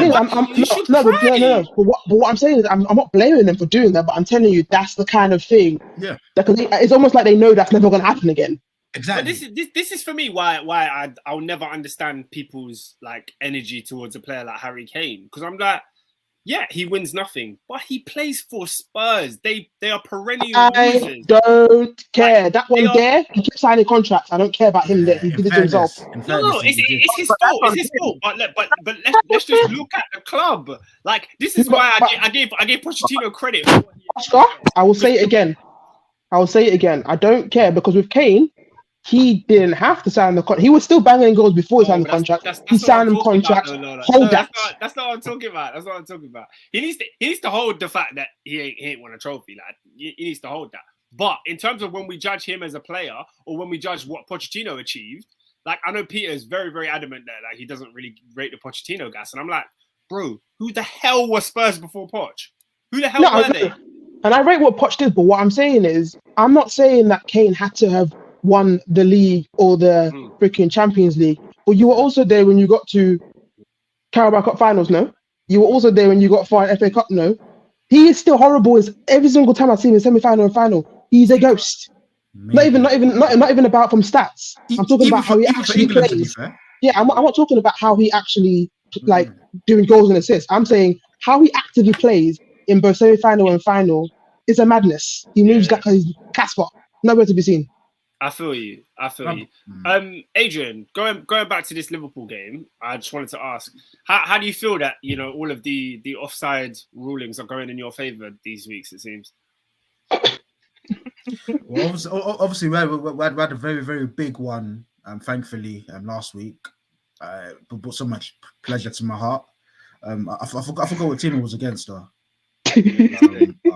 Listen. At the end of the day, like I've been standing on this hill for the past 4 years or whatever. Like when people talk to me about high line, it's lucky.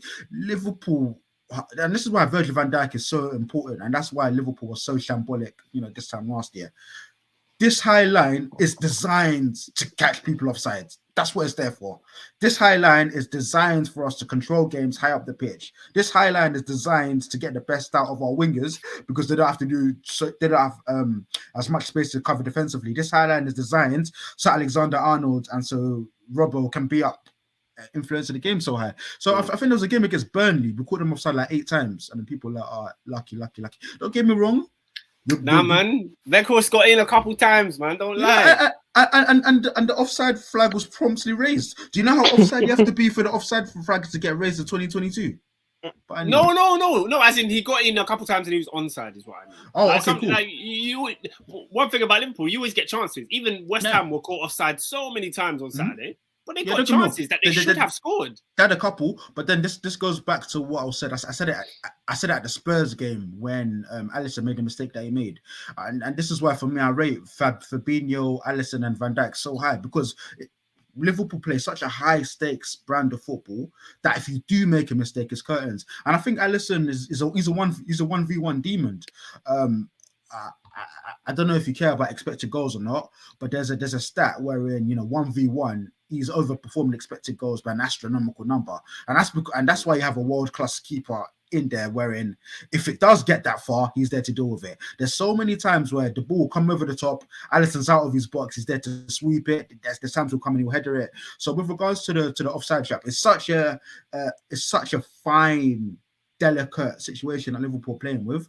Don't get me wrong, we are going to get caught out. Don't get me wrong, you're going to get 7-2 away at Villa every now and again. But again, even that Villa game, Adrian was a goal. Now, how much of a difference did that make? I don't know, but it's a point. So, yeah, to answer your question, like Liverpool do the offside thing, and we're very good at the offside thing, and long may it continue. We're going to get burnt a couple of times, but it's so instrumental to the way we play, bro. It's the backdrop of us. That's the beauty of having... That's the beauty of having Alisson as opposed to David De Gea who gets slapped in the face by the ball. Absolutely. That David De Gea can't even play with the ball. We didn't even talk about that. We didn't even talk about Morris kicking the ball at his head. We didn't even talk about that. That's crazy. That was another goal where the offside line wanted to work. They wanted to work. The margins were fine, but it doesn't matter. Hey, when I tell you, like by like Thursday, I'd gotten over the fact that we lost the final. Then on Saturday, I watched Liverpool's goal get given onside. Then on Sunday, I see this Mahrez goal get given onside. I said, hold on.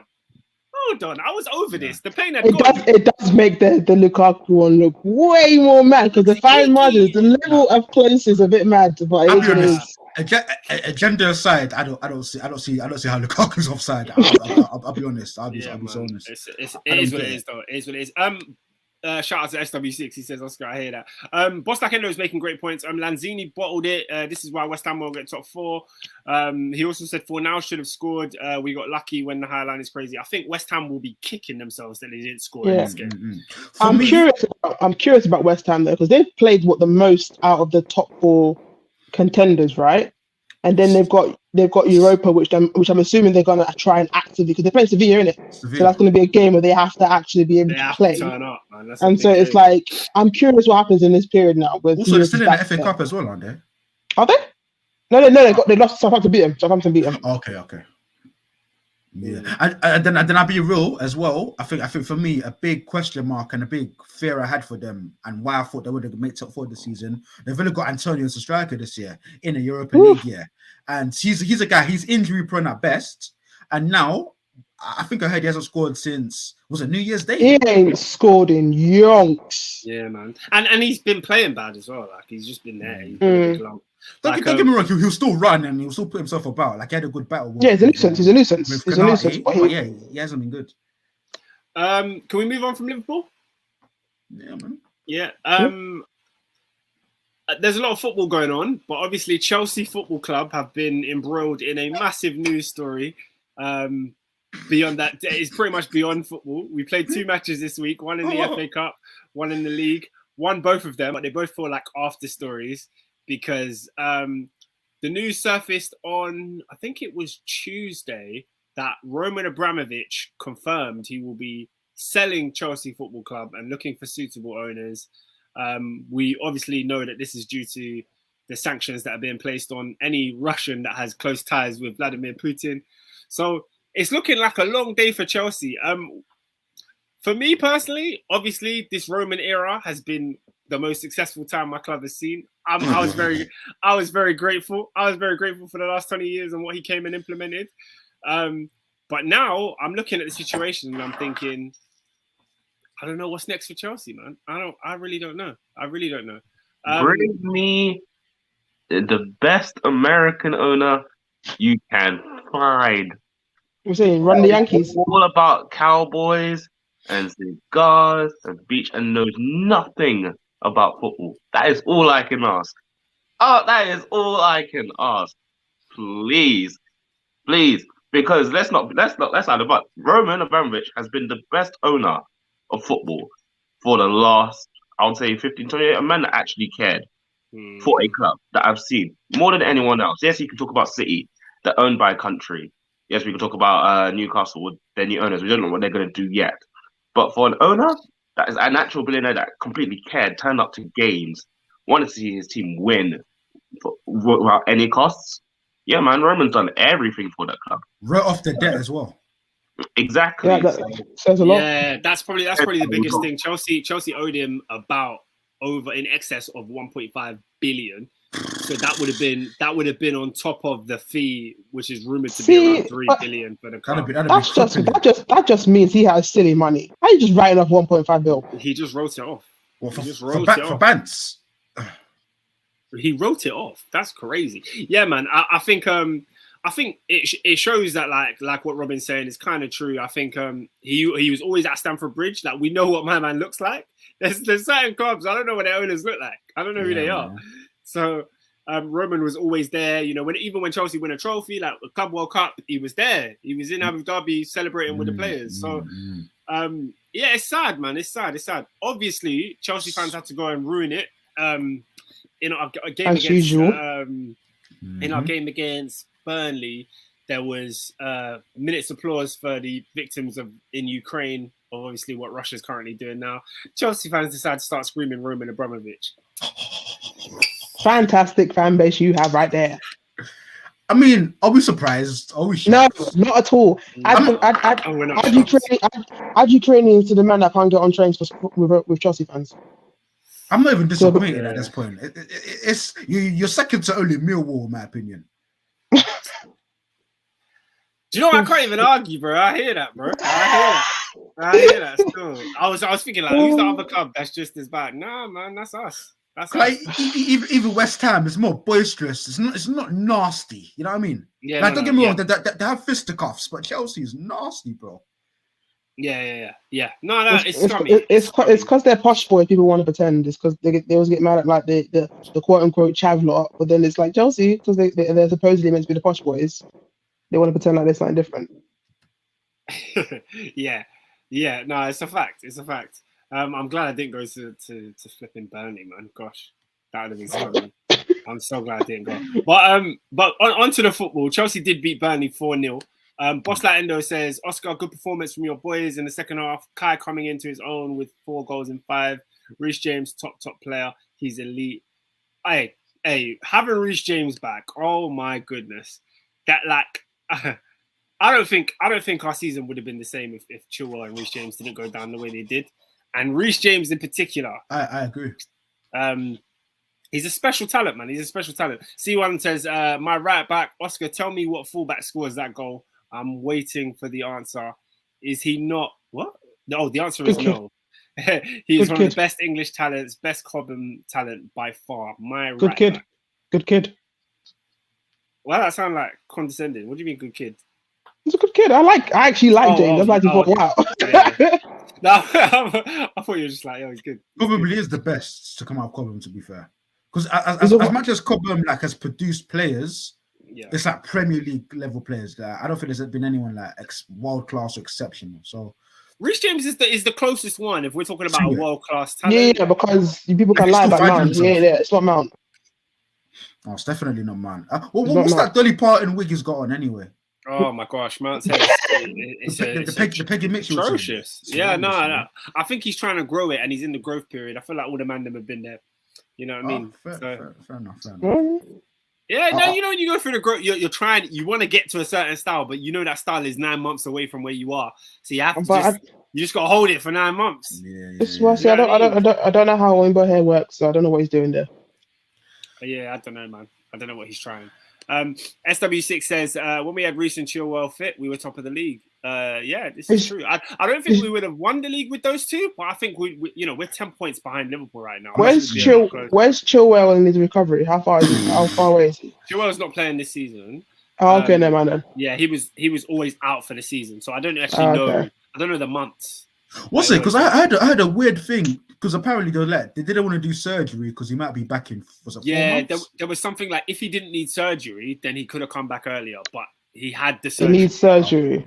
He had it. So the surgery process. Don't do it. Don't do it. He's smart. Don't do a Rashford and pretend you want to play for it. Don't do a Rashford. Don't do a Rashford. And also, I said big up Moreno today. He done his ACL twice in 2 years. So yeah.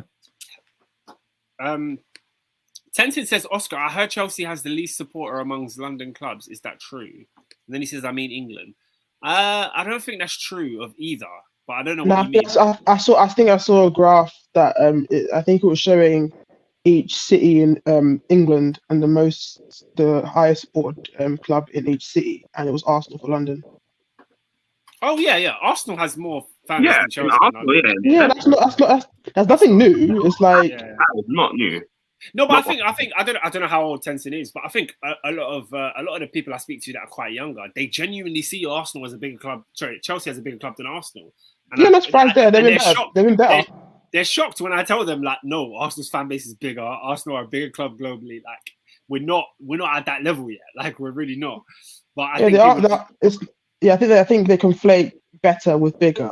Yeah. Oh, I think I do too as well. Because that's a really good distinction. No, and then people are saying that since Chelsea won the second Champions League, that now takes them above Arsenal. I'm like, no. No, it's true, but it's true. It's like I bet you ask some youngsters who's the bigger club in Manchester. They'll say City, forgetting that Man United are massive. Yeah. This is what it is, man. This is what it is. But I think that was slightly different because. Obviously, Man United, and they've been doing this for donkeys. No, but I'm saying in terms of because Man United aren't winning anything, a lot of the younger ones tend to only look at that. So they'll just say it will be City. But I think with the Chelsea Arsenal one, I think it's the weight of accolades. So obviously, if you look at what Chelsea have done in the last 20 years, and in fact they've got 2 Champions Leagues as opposed to Arsenal. But then. Arsenal have 13 leagues compared to 30. For me, it's that we need to at least be double figures. 10, at least 10. Like I think it's one of those ones where it's like you're chatting about Europe. Arsenal fans who trying to pretend to just not. Let's not do that now because I had someone try to run an argument with saying we've got one of those. What was it? we got Intertoto. I was like, go away. Who's counting that? Into Toto. It's a total. The one of them ones that's like That's the a only way you shameless count, human being. the only time you ever count that is if you want to be extra shameless. Like let's not be silly here. Do you know how Newcastle got into the Intertoto Cup one year? First of all, it's a pre-season friendly, so that person's a disgrace. They got the lowest amount of yellow cards, and they didn't qualify for Europe. Why are you bringing that to me? Oh gosh. Shameless human being. Tenzin says West Ham, Chelsea, Tottenham. Who's more supported? It's Chelsea, Tottenham, then West Ham. By country mile, especially in Africa. I think Chelsea are massive in Africa. Chelsea are huge in Africa. Yeah, man. We had a lot of African players coming through that built up that reputation. But you might need to watch that Nigerian reaction to football ones. They are freaking hilarious. They're really insightful. There's one guy that talks about Man United. They're proper on it. It's just extra because the extra zhuzh of being banters as well as being informative is hilarious. Yeah. It's really, really good actually. Last few points on Chelsea. We didn't play well against Burnley, I don't think. Second half we turned it on, but that first half was dreadful football, absolutely dreadful. Boss like says, unpopular. Nah, man. Nah, I watched Arsenal sauce him up as well, and I was like, nah, I don't fear Burnley like that. I really don't. No, Burnley are a myth. Like, yeah, I don't fear them. It sounds harder than it is. It's like Bolton always beat Arsenal. No, they didn't. Maybe Stelios had 2 good games. Other than that, Arsenal slapped them up. But it's just one of those things where because they've got a hard man image, it pretends like they get slapped up a lot. They only get slapped up a lot. But that's how they get away with certain things. Like what was it? They haven't had a red card in 2, 3, in how many seasons? Burnley, one of the most swashbuckling, dirty, tackling, hard man teams. They have had red card in seasons. Because they get away with it because it's like, oh, they're a salt of the earth team, so they get away with being a bit hard when they push you. It's like, just go away. Because Ashley Barnes should have at least 3 red cards in that period of time. He punched his centre backs in the ribs. But anyway. C1 says, I respect Lola. You're not one of them Arsenal fans that dislike James after he celebrated in front of your fans. Okay. It is what it is. He's done that on Sunday as well. Yeah, man. James is proper, man. I like that. He gives it. But he was doing that to Chelsea fans on Sunday, not. So no. I meant when beating the final. Oh, in the final, yes. You didn't have to say that, but yeah. No, he was giving it all of that, and he ended up losing. So. I mean, don't we like this, man? This is what football's about, man. Oh, I love it. I love it. You gotta have chest. It gets me so mad. You gotta have chest. You have to have chest. No, you do. I love it. What's that? Kendo said thoughts on my unpopular opinion. I think your unpopular opinion was trash, bro. He says, I think Sarniguez hasn't been too bad for Chelsea. Had a bad start, but since December, has he played anything other than cups? Yeah, he's been trash, bro. He's been trash. I think Boss like is doing that logic where because he's not been horrendous, he's pretending he's been good. No. I get because he's not the only one. A lot of Chelsea fans are trying to run this. Oh, he's actually all right. And I was like, no. Our season fell apart because of injuries, and he was supposed to plug in for those injuries. Yeah, and he didn't do that. He's poor. He didn't do that. He didn't help us. Like, he can play in games now, and when you looked at him when he started against Burnley, and you're thinking, what's he gonna do? He played all right against Burnley, but being all right is not enough. Yeah. Like, you came from the champions of La Liga, and you came here to just be all right. Do you want to sign this guy? No, you don't. So he's on loan, innit? He's on loan, innit? Yeah, he's on loan. Yeah, he's going back. He's going back. You have to ask yourself why the champions would loan out arguably one of their key players. And also, Oscar said Chelsea have been riddled with injuries this season. So hasn't been trusted with a run of games. Yeah. Is even true? Bro, why is Ruben Loftus-Cheek playing games in the middle when we brought him in from Atletico? No, Chelsea need a Ruben. Hey, run that back. By the way, run that back. Ruben is too pretty to play centre back. Fix that. Centre back? Guys, Thomas Tuchel played Ruben Loftus-Cheek at centre back. I want to move on from Chelsea. Okay, guys. He might be onto something. He might be onto if Ruben can defend, he might be onto something there. He's not onto anything. Stop it. Look at SW6. SW6 said, no, Ruben was man of the match. Yeah, he got man of the match after he went back into midfield and actually played his normal position. Okay. That literally happened. He got moved out of it. He played 50 minutes at centre back and it was a ridiculous move. Yeah. Because he needs to know how to defend. Now, because in terms of ball playing centre back, it will be cold. Oh my goodness. Like, if he could be a centre back, that would be sick. He's a baller. Yeah, man. Be insane. If Ruben could, that's the greatest thing to ever say. If he could stay fit, we'd have a player, wouldn't we? Tenson said, Oscar, you can give excuses for Grealish, but not for Saul, coming from a different country. I bet, come on, we banter Grealish because the paycheck has been nowhere near as bad as Saul. What excuse have I given for Grealish? He's been poor this season. There's no excuse. Like he's been poor. I was giving him excuses early, but not anymore, man. The guy ain't done nothing. The thing about Oscar believes what he believes, but he's not shameless. You know what I mean? Like I can be, but not yeah. No, you can be, but you're doing it in a banterful way. Do you know what I mean? Like you won't die on your hill for the sake of it. Maybe I'm giving you too much credit. Maybe. Yeah, probably are. All right, I'm gonna run through the rest of the fixtures, and then have any comments for whatever happened, for whatever you think. Leicester 1, Leeds White Sox 0. Leeds got lucky. I mean, Leicester got lucky. I don't care. Yeah, they got lucky with that one. They got lucky with that one. I can't lie. I thought Leeds were playing all right. Still under the new manager, Jesse Marsh. Is it Marsh or March? He's American. I don't care. Jesse. You got employed in March. You better march them up the table. I'll take that for free. What's like in this? Bro, I've been nice to you the whole pod, but it's just Saul. He gets on my nerves, bro. Saul gets on my nerves, so I can't stand Saul prop. I'm sorry. Fair enough. But yeah, Leicester Leeds game. Leicester should have at least dropped. Leicester should have dropped points. They got lucky. Here's what it is. Yeah, I mean, well, I'm looking on the Premier League app. Man of the match was Kasper Schmeichel, so that tells you a lot about the game. Leeds created chances, bro. Leeds created chances. I'll be honest with you. Like, it's gonna sound silly, but just the fact they lost 1-0 is a blessing for them. They just needed to put a bandage on that bleeding. No, I'm vexed still.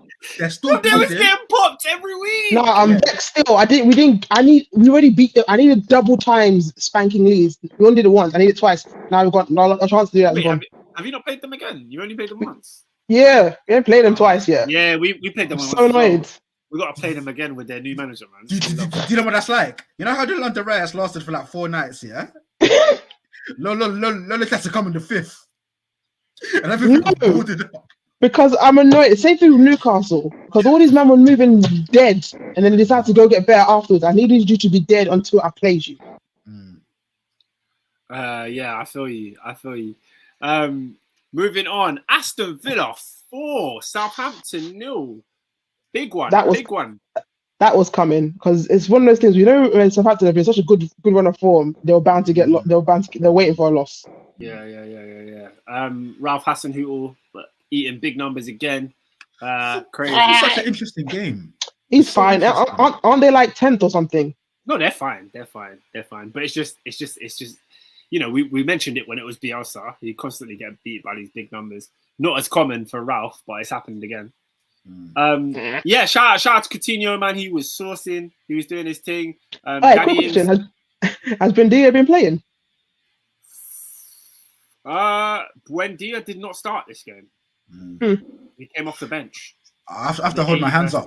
I got that one horribly wrong. I'm sorry, guys. I thought it was a baller, man. In like, the beginning, I was in Arsenal. I don't think so. That little bit of fire he had when Coutinho first came is gone now. It's dissipated. No, but apparently, I heard he said something like Gerrard didn't play him in his preferred role. What's his preferred role? His preferred role is what is out wide, isn't it? Yeah. I guess it's like a right inside playmaker. Either which way, Coutinho has been better, and so has the other, and so has Ramsey. So you're stuck.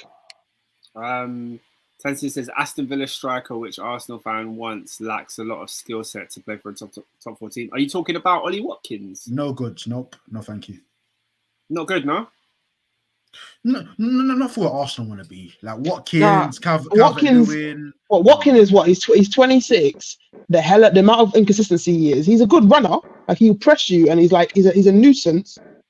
He's a better Antonio. I don't want that. Is he even a better Antonio? He is, because they're both nuisances. They run around. They'll forever run the channels. I think it's a better Antonio. No, I feel like Antonio's a worse nuisance though. I feel like you can deal with Watkins. I feel like Antonio will run you ragged regardless. I mean, I'm basing it on whenever. To be honest, I'm basing it on when they play us. And out of I've seen Antonio be quiet from both our games that we've played him. I've seen Watkins kind of be a bit of annoying. Yeah. So I'm just looking at. I think Watkins is more of a gnat, and I think he's a better finisher. I'm not saying it's not hard. Yeah, he's a better finisher. He's a better finisher. Yeah. But by the way, speaking of Antonio, this is why Van Dijk is the man, because Antonio always runs away from him. He never wants it on Van Dijk's side. Antonio is a bully. He's a flat chat bully, because I seen it when he played us. When he was trying to bad up Gabriel, White. Gabriel said no. He moved to White and then got slapped again. So you're No, but the thing is, I think that's testament to him as a human being. He knows what he can do and he knows what he can't do, and he will never attempt to do what he can't. Because let's face it, this guy is not Premier League talent. He's a hard worker. He's a hard worker. That's what he is. I don't know, man. I feel like the past 2 seasons he's earned his stripes. I'm speaking purely technically. Yeah, but he's not a Prem baller, bro. There's many guys that ain't. That's what I said. He's a hard worker. He's worked hard to kind of get to the level he's at now. He's never going to be better. I think he's already on his dip. Like he's not going to get higher than that bit where he had. I think he's West Ham's top scorer in the Prem, right? Yeah. Yeah. Like 50 odd goals, I think. Yeah, he's reached his pinnacle. They ain't getting better. But he's a really good Premier League player now because he knows what he can do. Yeah, wasn't he doing? He was doing that right back, winger, mid. He was doing everything. So. Yeah, man. Big up Antonio every time, man. Such a good player. Okay, moving on. Newcastle United 2, Brighton 1. Another win for Newcastle. Ryan Fraser and Fabian Schär with the goals. Eddie Howe getting the band back together with Fraser then. Ooh, and Wilson. Is Wilson fit? Wilson hasn't kicked a ball in months. I've seen him. I imagine if Wilson gets fit by the end of the season, watch Fraser and Wilson get their thing, just cross head. Yeah, they're back on, bro. Newcastle are safe, you know. Oh, they're fine. They're fine. Safe. They are safe. That's crazy. They're fine. That's crazy, man. Big up Eddie Howe. They're fine now. Big up Eddie Howe. This game was another one of, like, if you look at it, Brighton, just get a striker. My God. Yeah, they create chances. Just get a striker. Because even if they were to get like an Eddie Nketiah, because the chances that Brighton make are tap-in chances, and Morpay is a useless player, and Mensah is a bit of a whatever. So Morpay can't be trusted. That's just the honest truth. What? Huh? You can't trust Morpay. At all. You can't trust him at all. Literally, put it this way: if you were just to put Wilson from Newcastle into Brighton, bare these games they've drawn or not, because they love a draw, they'd be getting wins. Boss Lakendo said, Potter hype.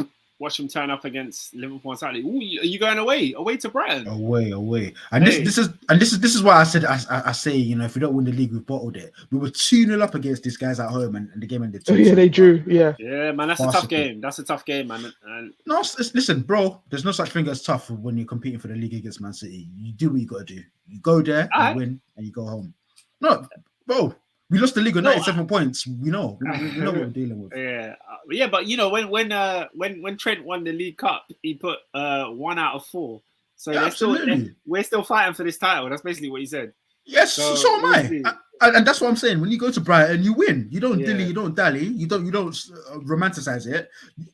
You go there, get 3 points. You come. And that's a game where I think my energy for Arteta when in my height of hating him was that because we drew 0-0. And I was pissed off that entire day. Yeah, do you want to know what I think it is? It's because you look at the resources Potter has at his disposal, and you're like, he can get these guys to play football. You're with big Arsenal, and look at the crap they're performing.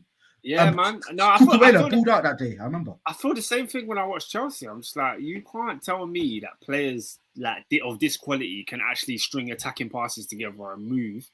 But just give me my team of millionaires can't do that. Yeah. Give me Basuma. If the case is done, give me Basuma. I'll take him. I'll take Basuma. If the case is done. I don't know if it's done yet, innit? I don't need more trouble following Arsenal. So if the case is done, run me Basuma. It's true. Give me Lamptey as well. We need him and Takahiro can kind of fight for that right back spot. This is it's gonna sound quite childish, yeah. But is Lamptey too small for a big He's club? a little pocket rocket. But if you play him properly, He's 5'5". Yeah, look, I just worry about his fitness. Yeah, if you want him to kind of be the defensive kind of things where you need headers, you don't ask him for that. But he's good at like positional stuff, and he's rapid in it, and he's very good with the ball at his feet. So if you get him situated properly, he'll be fine. He's a baller. I just worry about his ceiling. He is little though, yeah. And the one thing, my only thing with him is the hamstring, because his burst is a madness. Yeah. But that one gets popped like that. His acceleration is brazy. Yeah, that's what I was going to say. The fitness, man. I don't know if he can like at his peak. Can he continuously do that for game after game after game? I think you'd always have to rotate him with another right back. Yeah, that's what I'm saying. But this is what I'm saying. This is why. Main. Yeah, this is what I'm saying. If you bring him, we've got again, Takahiro. He's 22. You bring him, Lamptey. That's just rotate when you need to set the difference in the game. I think they're like a year apart, innit? I think Tomiyasu Yeah, is 98 and Tomiyasu. Lamptey's 99. He's young. Actually, I think Lamptey's 2000 actually, maybe. Yeah, Tomiyasu's 22. So it's just rotate. And Lamptey's 2000. Wow, that's crazy, man. I can't believe Tomiyasu's that young. It's the face. Yeah, he looks like an old wise man, innit? It's the face. I do not believe his age. I still don't. Not one bit. To be fair, his build as well, because he's massive. No way. Next game, Norwich 1, Brentford 3. Ivan Toney hat trick. Big win for Brentford there. 2 pens. Huh? 2 pens. Listen. Sick pens. But you know they needed it. They needed it. So, bro, when was the last time they won? I feel like Brentford ain't won in time. They haven't. This is why they were dangerous getting pulled in. Listen, sometimes you have to fix yourself a play. Sometimes somebody brings it to your foot. In fairness, I think he did win one of the penalties. So yeah, man, and he scored a tap in as well. So it's not like he had to work hard for his goals. Yeah, it is what it is, man. You take it as Ericsson with he's hooping. Ericsson's hooping small. The passes he was doing. Sorry to interrupt. I'm looking at the relegation situation right now. I genuinely think 19 and 20 are decided. It's 18 that's not decided yet. And I think Everton are getting relegated. With my check, I'm saying I don't care. They're getting relegated. They deserve it. Everton have the games in hand, though. I don't care. As much as I don't like them, they've got the most quality. You say this, I don't care. I hate Burnley, but if Sean Dyche decides to go on his annoying Brexit run, he will find a way out of that bottom three. Everything is not in there. And then you've got a manager. And the thing is, you've got a manager for the NHS. Yeah, and then you've got a manager like Lampard, who's there. Lampard isn't there for the dogfight. He's there to try and build stuff. So if he's in a dogfight, I don't see what he's going to do there. Yeah, no, I agree. I don't think either of those two teams are going down. Well, you think Leeds? Going down. I think potentially Leeds. Do you know what? I can't say Leeds are going down, but they're an unknown entity. I can see Lampard and Everton getting lucky with the games in hands they have and scraping wins. How many games in hands they got? 3. To catch up to absolutely everyone, they've got 3 games in hand. Wait, does everyone know Everton's next few games? I don't know. So Leeds United are 1 point ahead of Everton, and Everton have 2 games in hand on them. So yeah, Everton's next 4 games we got. Next game is Wolves. Everton's got Wolves next. Wolves need to get back into form. Newcastle after that. The Watford game is postponed, and then West Ham, United, and then Everton. I might say that's not an easy run right there. They've got to face the Wolves, who are trying to kind of stay in European contention. A Newcastle in transforming mood. Liverpool are in there. West Ham are in there. We're trying to find our top 4. It's not smooth sailing for Everton. I'm just saying. No, it's not. It's not. But I don't know. Calvert-Lewin back. Hopefully, Richarlison will kick into gear. Calvert-Lewin's back. He what did he do? I saw that game. He was there. He was just there serving looks. He didn't do anything. You know, sometimes the modelling bag. You know, it outweighs football. Hey, look, I said it before in my group chat. My own personal agendas is why I'm not mad at the Calvert-Lewin shouts to Arsenal in it. That's a personal agenda situation there. But that one there, his form has been higgy, and his injury record isn't great. Yeah, my thing with Calvert-Lewin, I don't think he'll score enough at Arsenal, and I think outside of his physical attributes, he is quite limited in other areas. So like I said, him coming to Arsenal and me not minding it has nothing to do with footballing ability. I hear that. But do you know what? Yeah, you see Arsenal. What Arsenal needs, right? I kid you not. What Arsenal needs is prime Aubameyang's finishing ability, Lacazette's like link up play, cute little passes, and then Calvert-Lewin's physical ability. And then that was Lakovic. You get prime Thierry.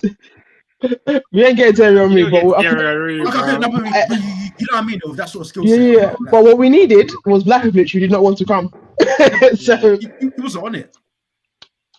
So that is what it is. The last game we didn't mention. Wolves lost at home to Crystal Palace. Uncle Pat. Oh snap! I didn't even go through the Sunday games, bro. There's hella fixtures to come. I will say though. We spoke about the Sunday games. Yeah. So the Palace game though, Elise again showing out. There was that how he was doing it. That boy's rude. And there was that list of the I think it was the under 21s goals and assists in the league, and goal involvement, and it was Saka number 1, ESR number 2, Foden 3, Elise 4, Martinelli 5, Runway Elise. Because we're not getting Foden, so give me the other one. Elise, man. Once he gets comfortable in the Premier League, give him another season. Once the output starts matching up with the general, and the output is already looking nice for his age and his first season. It's looking nice already. Because he was born in 2002, if I'm not capping, right?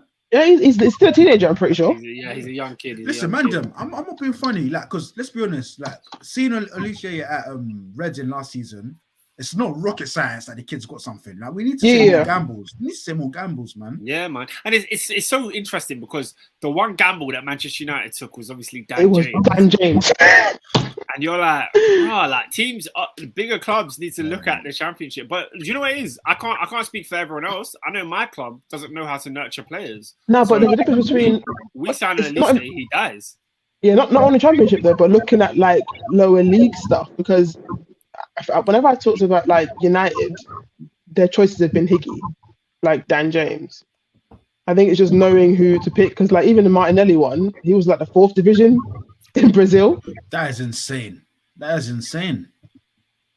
You could also look at Edouard Mendy, for example, where he's come from. Yeah, literally. But even he was top flight. Like that's true. He's like some hidden gem. But only for like 2 seasons. And let's be honest. What team was he playing? It wasn't like anywhere near Ren. Yeah, Ren was half. Okay, fair enough. No, but it was still a gamble for Chelsea to take him on. Nobody expected him to be world class. Big gamble. I'm sure, because no one was looking at him. No one was looking at him. We were in a predicament, though, innit? Like, but all this is really is a case of scouts doing actual scout and not just doing the scouting in the Premier League for these big clubs is atrocious. But I kind of get why it is. No, but I do and I don't, because when you're only doing names, you get situations where you do United and you get Ronaldo and you don't need Ronaldo. No, but it's too late. Like we're too late in the game to have seen how many top tier players have just come from having a real look and a scope at the, like you're saying, the lower tiers or the teams that aren't quite in the top 6 yet of their respective nations. Like Chelsea, for example, we spent so much money on the players that a Champions League player that plays well against us, we'll go and buy them. But one of our best signings in the last 10 years has been Azpilicueta, who is a player that was relatively unknown. So when you find the right type of those players, and now Mendy, you add Mendy to that list, he's another one. So Look at the put players True. look at the players that Arsenal have signed. Yeah, I was going to say it's about scouting because there's not. I'm not going to pretend like I knew who the hell Tomiyasu was. I don't know who he was, and he's turned out to be a very shrewd signing, cheap as well. I'm not going to pretend like I was happy at Ramsdale. I was pissed off. He's 100% proved me wrong with that one. Listen, So it's a scout. It's go properly in it.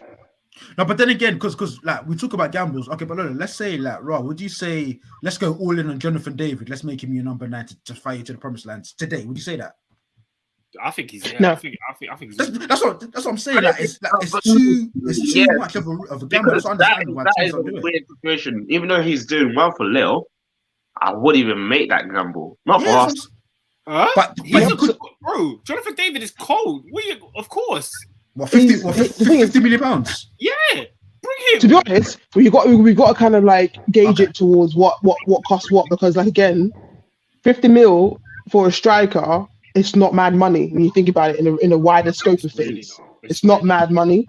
No, but when you consider what 70 million could potentially get you over an unknown entity at the top level, okay, yeah, he won the league. I know. But to be honest, who's the? Because I'm thinking Arteta wants to go for the 9, but not the out and out 9. I'm thinking he probably wants to go for like the Guri. I'm not saying we're going to get him, but the João Felix types rather than the out and out number 9 types. This João Felix guy. Yeah, man. I get what you mean. But then again, that's another gamble that I don't know if it's pulled off for Atletico. Because It definitely hasn't. It definitely No, hasn't. but that was done from Atletico. He doesn't Definitely suit hasn't. them. He doesn't suit them at all. It made no sense. Robin, if he played in the Premier League, he'd be on your watch list. Let's not lie. No, but I don't think. I think it's a case of the way Atletico Madrid play.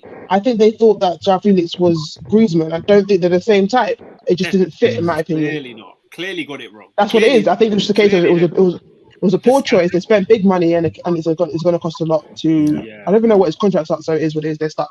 The scouting was off. But anyway, ladies and gentlemen, who is player of the week? Player of the week is Kevin De Bruyne. Nah, Kevin De Bruyne. Mm-hmm. Who's playing against traffic? He's playing against traffic cones. Ivan Toney for getting the hat trick. Tony did get the hat trick. Two of them were pens. But Tony got a hat trick. Harry Kane was really, really good today. I think Bukayo Saka was excellent against Watford. I mean, I think if I was going to pick an Arsenal player, I'd personally say Odegaard, personally. But Without the goal. Yeah, That's another one I was wrong about. What a player! Coutinho. Coutinho was balling. He did ball that game. What's that, though? Are you serious when you say Havertz? I thought he was good in that game, no? You know he's good. You think he was dead? I think he's. I don't think he's player of the week contender, but I definitely feel like he's finding his form. So I'm saying, hey, Lukaku, hold that bench still. I think Havertz was brilliant in the cup final. I don't think he was that good against Burnley still. Yeah, but I'm saying like Lukaku, either phone your agent to say go back to Italy or you be comfortable on that bench. Well, SW6 agrees with Robin. He says KDB, big game performance. Boss Endo says Felipe. All right, so I'm gonna vote. My vote is for Bukayo Saka, to be honest. That's the player that I respected the most when I watched them play this week. Lola, who you got?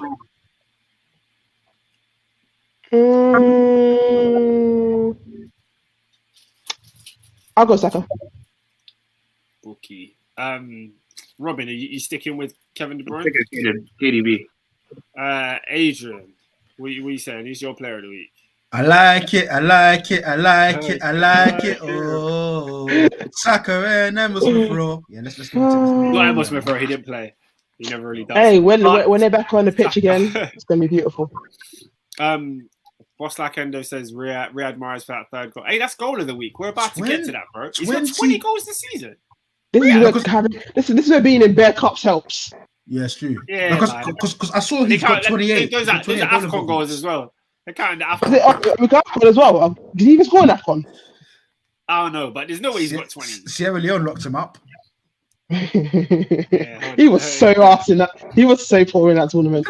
Like Sierra Leone players are what? League 1, maybe more accurately League 2. The quality of defenders, I don't know how he didn't. Who's goal of the week, guys? Oh, apparently Mahrez is on 21 according to SW6. He's clapping. What did you say? Who's goal of the week? Goal of the week. I give it For me, it's Odegaard. Odegaard. Really? That was Do you know incredible. what? Incredible. I didn't think Odegaard was Arsenal's best goal. I The link-up personally, played- yeah, if you put it on, I would say for me, it's Martinelli's goal. because of the finish as well. The Yeah. build up and the finish was emphatic. Because like both Saka and Martinelli's goals were like the shot itself, emphatic, both of them. But Martinelli's build up for his goal was better than Saka's build up for It's his a goal. credit because Arsenal scored It was three really good goals. Like all three of them are contenders, really. If we're being serious. See, I would have said Mahrez, but he got a Maguire assist, so I ain't giving him that. By the way, do you know what other goal was ridiculous? It's got a tinge of Arsenal to it as well. But Douglas Luiz's goal, because that ball that Callum Chambers plays with the outside of the boot That's my boy right there. was a continuous path. I can't remember. It was. Hey, it was if you watch, ridiculous. see, if you've watched Chambers as close as I've watched Chambers, he does that bare times. Like the one thing Chambers had, his issue was always physicality because that man's slow as hell. But technique-wise, he's a baller. He's got his ability on the ball is mad. Yeah, because like physically, he's like Gary Neville, whereas like Yeah, he's not particularly. He's not quick. He and gets down a bit. He's just about 6 foot. Yeah, it's like he's just about 6'4". He's not particularly the most like athletic, but technically speaking, he's sick.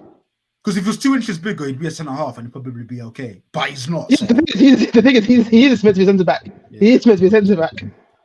Yeah. So. Yeah. But no, yeah, that I mean, ball, yeah. ball was ridiculous. Yeah, I'm personally going Martinelli anyway.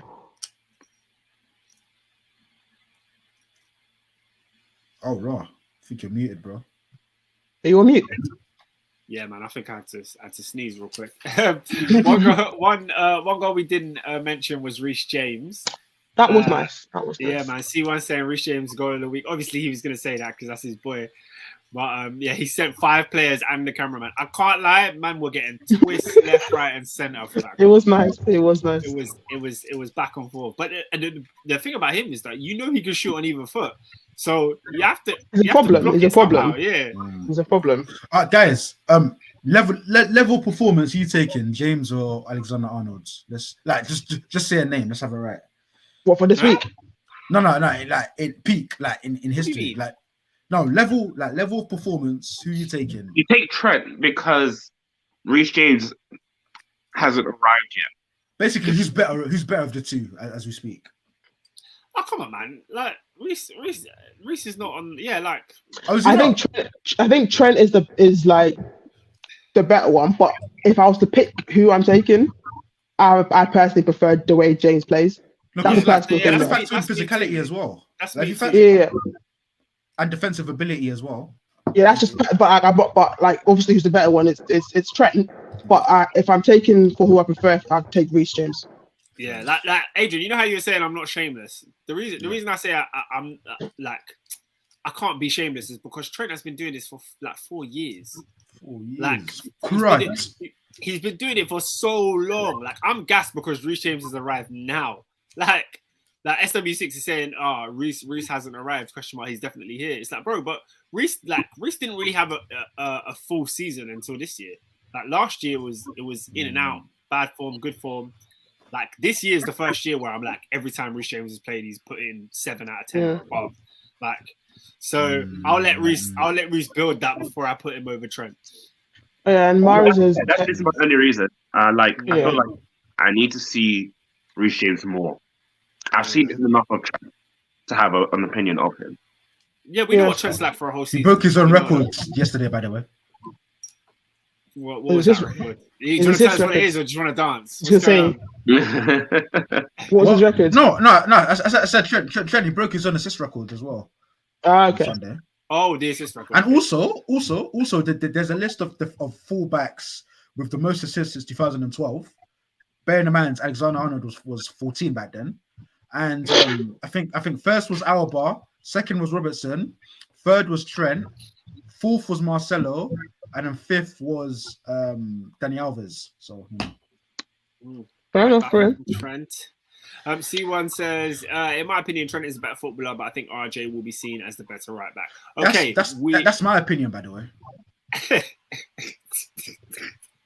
Ancho said any manager that played Kai Havertz as a number 8 deserves relegation. I think he's talking about Frank Lampard with that one. Okay. That's just. Oh, yeah, by the way, Mahrez has 10 goals and 4 assists in the Prem. Big up Mahrez, man. Big up. Double figures. That's a big thing from the wing, man. And I know Salah makes it look normal, but no, it's Go away. it's a big thing. I'm being deadly serious. Yeah. The goal of the week, I'm still saying finally. Okay, yeah. So you said Martinelli, Robin. You said Odegaard, right? Mm-hmm. AD. I'm going for the O as well, man. Is it Odeglue? Yeah. All right, let's give it Odegaard. I'm not mad at it. I'm not mad about it. Let him hold. Actually, wait. I don't agree with that, you know. But yeah, The democracy. No, it is what it is. It is what it is. There's not much my vote could have done. I was going to go with James, but you are shameless after all. Hey, fullbacks are getting twisted up, man. Team of the week. I think Aston Villa is a good shout, right? 4-0 against Southampton. I didn't expect that kind of scoreline. That's a shout. I mean, City is one. Spurs 5-0. Yeah. For me, Brentford, when it was crunch time, they pulled the finger out and they showed up. Yeah, that was. Everyone's 6 points in it because them man are like I'm trying. Yeah, that one checked out as well. So that's why when Norwich played a strong team against Liverpool in the cup midweek, that told me that they know they're going down. Oh, then you can tell because why would you do that? They don't give a damn. I couldn't believe it when I saw how strong that lineup was at Anfield because you knew you were going to lose, so you might as well rest them for Brentford. But clearly they didn't see that. They should have. Okay. Yeah, my team of the week is. I'll give it Brentford.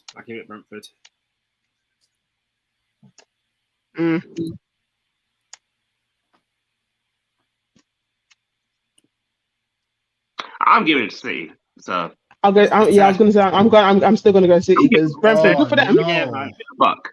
Let's keep it back. Yeah. You know what? Now, join us, Robin. I don't like Man City, innit? So, no, imagine. That's fair. 82% possession, and I don't care how far Man City of United. Yeah, that was rude. So 92, not 82. Class. Yeah, 9. No, but they didn't have 92% possession. It was for a period of the game. No, but deep it. No, but I don't care. I don't care for the period of the game. It was for 15 minutes. That's where it was. It was 92%. That's disgusting. I remember when Peter explained to us what possession means. There was 100 passes. Man City made 92, and then United only made 8 in that period of time. As if Man United are freaking Norwich or Burnley or something. That 92 is fine. No, that's disgusting. No, it's not fine. It's not fine. Never. No, I'm so sorry. And it wasn't as if Man United were down to 10 men or something like that. There's no deficiencies there. That's shameful. Yeah, man. What's that kind of says? City demolition derby. Demolition. Yeah, man. Because do you know what we do? Yeah. Do you know what we do? And Messi gets this a lot. When somebody is so brilliant and so excellent, we overlook what they do. Let's not do it here to Man City because what they did wasn't. Yeah, no, you're right. You're spitting facts. Our team of the week is Manchester City. Oh, I just realized David is actually not here. So do any of us have any contenders for not that guy? The whole I'm just gonna say it now. The whole Manchester United team, all of them. Oh God. Actually, Robin, do you know what would be interesting? What? Obviously, give the shout outs, but save a special one for the most egregious person. Yeah. In your opinion, yeah. In my opinion, okay, cool. But yeah, the only person I'm leaving out this week is the manager because he doesn't deserve all of this. He's walked into hell and he's tried his hardest. So I'm leaving you out this week. But you also made strange decisions during the game. Taking Pogba and Angel off, killed it. Absolutely killed it. Should not have done it. Do you not think there's a reason he keeps taking Pogba off at the same time?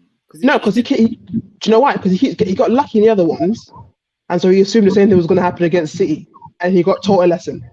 Yeah, Yeah, man. Boss Like Endo says the City fans were doing the Poznan. Yo, that was Yeah, that was rude. disgraceful. That was how can you do that to your rivals? What does that They mean? turned their Poznan? back on the game. And they just listen. 2012. What does it mean though? To me, Huh? they've been doing that since 2012. So Yeah, that's 2012, like when they won the league the first No. time.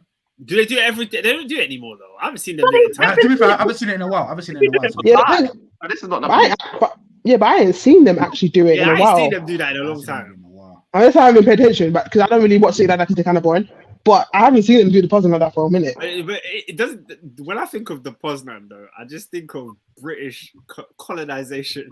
They literally went Poland. to. I can't remember where they went to. Who did they play? Was it Legia Warsaw or someone like that? I believe And they so. teethed They it. played a team in Europe. That team was doing it. They slapped them up and took the celebration back home. And now we look at it like it's a Man City thing. Hey. Disgraceful. Farcical. Well, to be fair, when you haven't got any things, you gotta appropriate it, haven't you? Yeah. Yeah, I'm gonna give that guy to David De Gea because how you first clear the ball, hurt yourself, get up and get slapped in the face for a goal. How shame. SW6 says Kane gone past Thierry. Yeah, man, he's clear.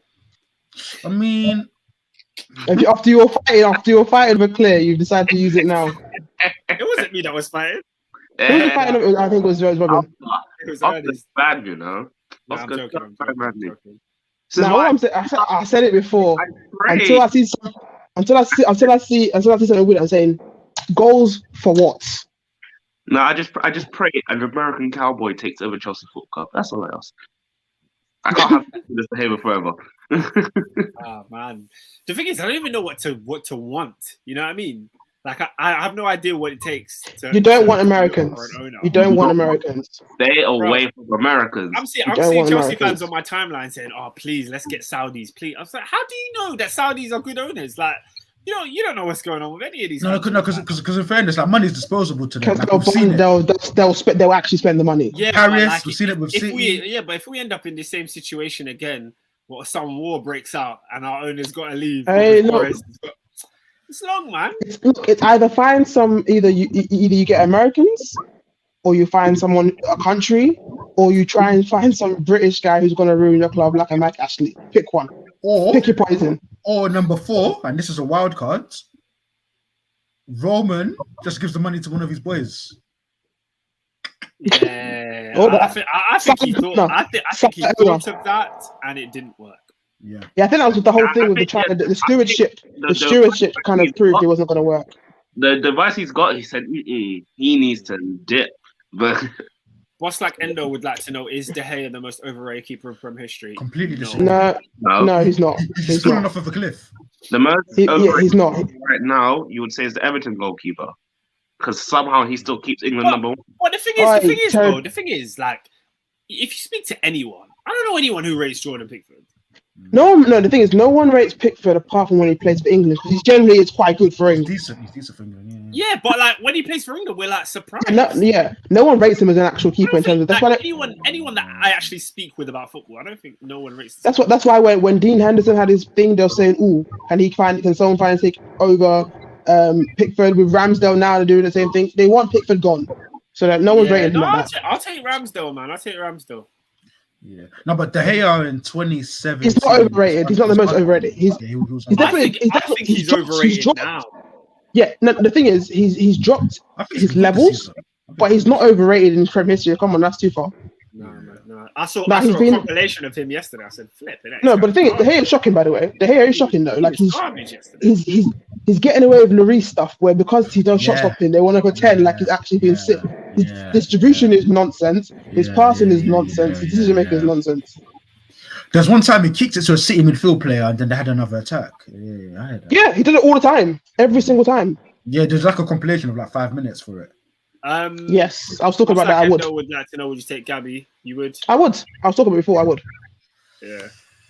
Boss Like Endo said, how is Pickford overrated? He's not rated. Yeah. Yeah, he's De Gea not gets rated. put into the top 5 convo, yet he's had a catalogue of big errors. No other keeper had a bigger fall off.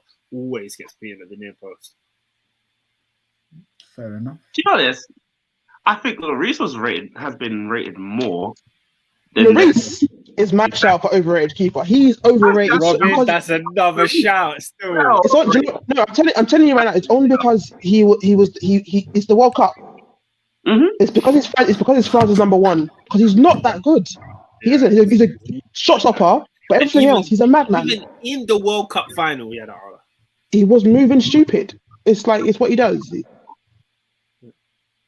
But somehow the Spursiness didn't follow him to France. He's lucky. Yeah, man, shocker. I just want to do another honorary, not that guy. We spoke about it earlier, but a certain group of Chelsea fans that think it's cool to start chanting Roman Abramovich's name over the Ukrainian applause. Like, there's a time and a place in it. Like, I get that people love Roman in it, but I don't think. Yeah, have sense in it. Use your brain. Like, there was literally any other time you could have. In fact, I wouldn't even sing that chant now. Like, I would wait till the club's even sold. Why are you singing that right now in the heat of the moment? Hey, Oscar, Boss like is like with Peter. He hates black people. He said, I think Edouard Mendy is overrated. No, he's shown his worth, man. I think Edouard Mendy's great, but I think some people do try to say he's the best keeper in the league, and I'm like, whoa, slow down. No, but that's like Chelsea fans or spaces. You know what I mean? It's not like general discourse, is it? No, I've listened to podcasts where it's not like Chelsea fans. I mean, it's still either Alisson. It's Alisson really, because Edison. Don't bring Edison. It's Alisson. I think Edison's up there. Huh? I think Edison's up there. But in my opinion, if Edison's up there, then Mendy's up there. I think Mendy's better than Edison. I don't think. I think Mendy's a better shot stopper. Yeah, I still don't trust Mendy with his feet. I'm so sorry. I still don't. No, he's not good. Yeah, so I think it's Alisson, then Edison, and then whatever. Whoa, SW6. First and foremost, tell any of your 14 wingers to give me double figures in goals. and then we'll talk about overrated. Sadio Mane was so bad, he went to visit a psychiatrist to find out what was wrong with him. You still outperformed all 12 of your wingers. So don't you dare ask Mane. You're picking Mane at his worst. Go and talk to 22 goals in the league, Sadio Mane. He asked if he's overrated. Because Endo asked if Mendy's overrated. That's why. Who asked the question earlier? I can't remember, but I'm taking Reece James over Trent, man. Get this guy out, my God. Get this Trent guy out, man. The only time I'm taking James over Trent is in a bench press. That's it. In a bench press? How about when he's running back towards his own goal? Who you taking then? What? Hold on. You said on this podcast Liverpool were lucky to win against West Ham. Who made a goal line clearance? I can't. Who was 40 yards out of place playing the guy on side? What are you talking about? Why was there a goal line clearance to be made? Because Trent played him on. Don't do this. So he could be at two places at once. Offside trap. Your club plays an offside trap. The offside trap didn't work because Trent was lagging behind the line. Okay. Yeah, so don't talk to me about goal line clearances. You know what? Can I be honest with you? I didn't watch it in that much detail to remember what happened. Okay, cool. But I watched it. Trent was calling. He was calling for the flag. I see the replay. I said, no, he's onside. Okay, you're right. Actually, I remember. Trent played him on. But guess what? Guess what? The clearance. I'm like, fam, it's his fault. That's fine. That's fine because he didn't switch up. He put his hand up. He said, "You know what? Regardless, I'm going to clear it anyway." Yeah, so I don't care. Yeah, big up him. People need to stop doing this thing where because of a poor season, it means they're overrated. Because Oscar made this point about look at Oblak. He's poor now. Doesn't negate everything else he's done. No, for me, peak Oblak. That's the only keeper on the planet I think is better than Alisson. Because like people need to stop doing that. It's like what one for Manuel Neuer? Does no one rate him anymore? Injured. What do you mean? He's not playing at the moment. He's injured at the moment. He's like I think he's like injured. But what do you mean people don't rate him anymore? No, as in when we talk about we're just talking about keepers, isn't it? No one said his name. People said Oblak is the one that's above Alisson. He has held that number one goalkeeper position. Yeah, he's just not number one anymore. Yeah. Bro, Mandem, by the way, apparently Oblak's shot save percentage is at 29%. Oh, he's been horrendous this season. It's been a madness. He has dropped off a cliff. Yeah, man. If I was Bruno, I'd be shooting too, man. It's true. Because he probably won't save it. Okay, we don't have much else to discuss. Let's just go through the Champions League fixtures. I want to get your predictions on those, and then we can Will Mbappe make it to the Bernabeu? Because there's a video saying that he got injured today. So Probably not. Well, Robin, if he's Before not there this week, he'll be there in May anyway, or August. There you go. He's getting there somehow.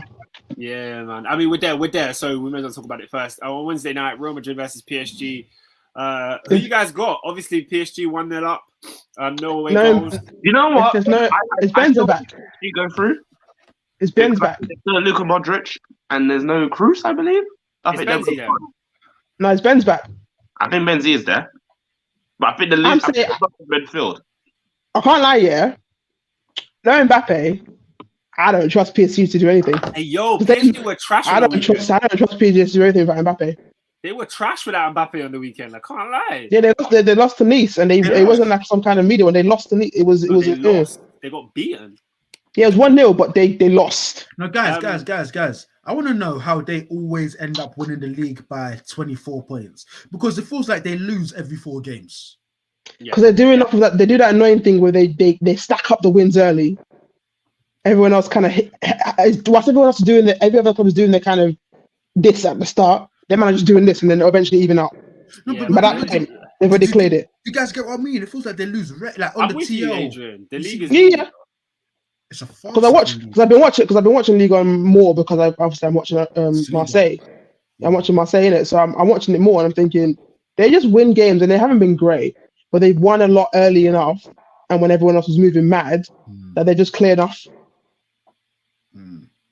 This is why you guys should thank Liverpool Football Club, because if it wasn't for us, this league would look like what you just described. Because we're the only side with some decency around there. He said we should thank Liverpool because they came second.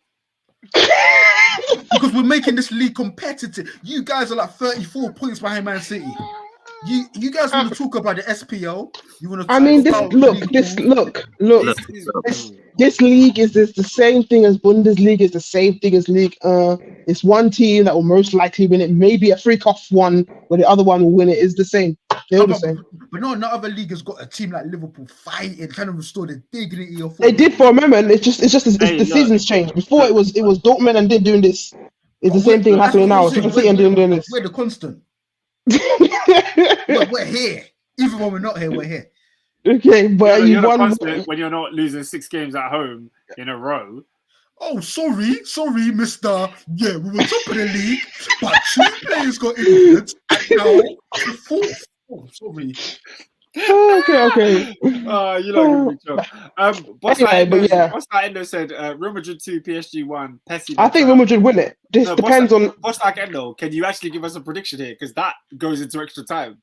Messi sounds so disrespectful. The game continues from that point. So it does, doesn't it? 2-0 Real Madrid. If there's no Mbappe, 2-0 Real Madrid. Yeah. 2-0 Real Madrid. Nah, man. Messi will turn up. Nah. They can't lose. Does Messi outweigh heritage? Huh? Well, look, Messi's been stacked up in the Champions League so many times. So of course. It's true. This is heritage. What are we talking about? Yeah, it is. Forgive me, I forgot. Yeah, if they go out without Mbappe, that's crazy. That is outrageous. SW6 says, I'm very scared of Messi. I'm very scared that Messi might do the mad thing. Boss says, Pessi ain't on nada.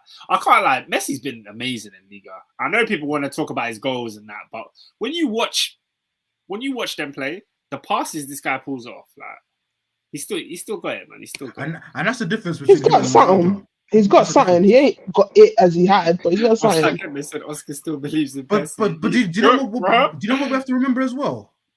He turns 35 this year. He's an old man, isn't it? Yeah, he's an old man. Like the level of consistency those two have given us. Like, I'm so happy for them, man. All this is telling you, Messi should not have gone to a PNP league. That's what it is.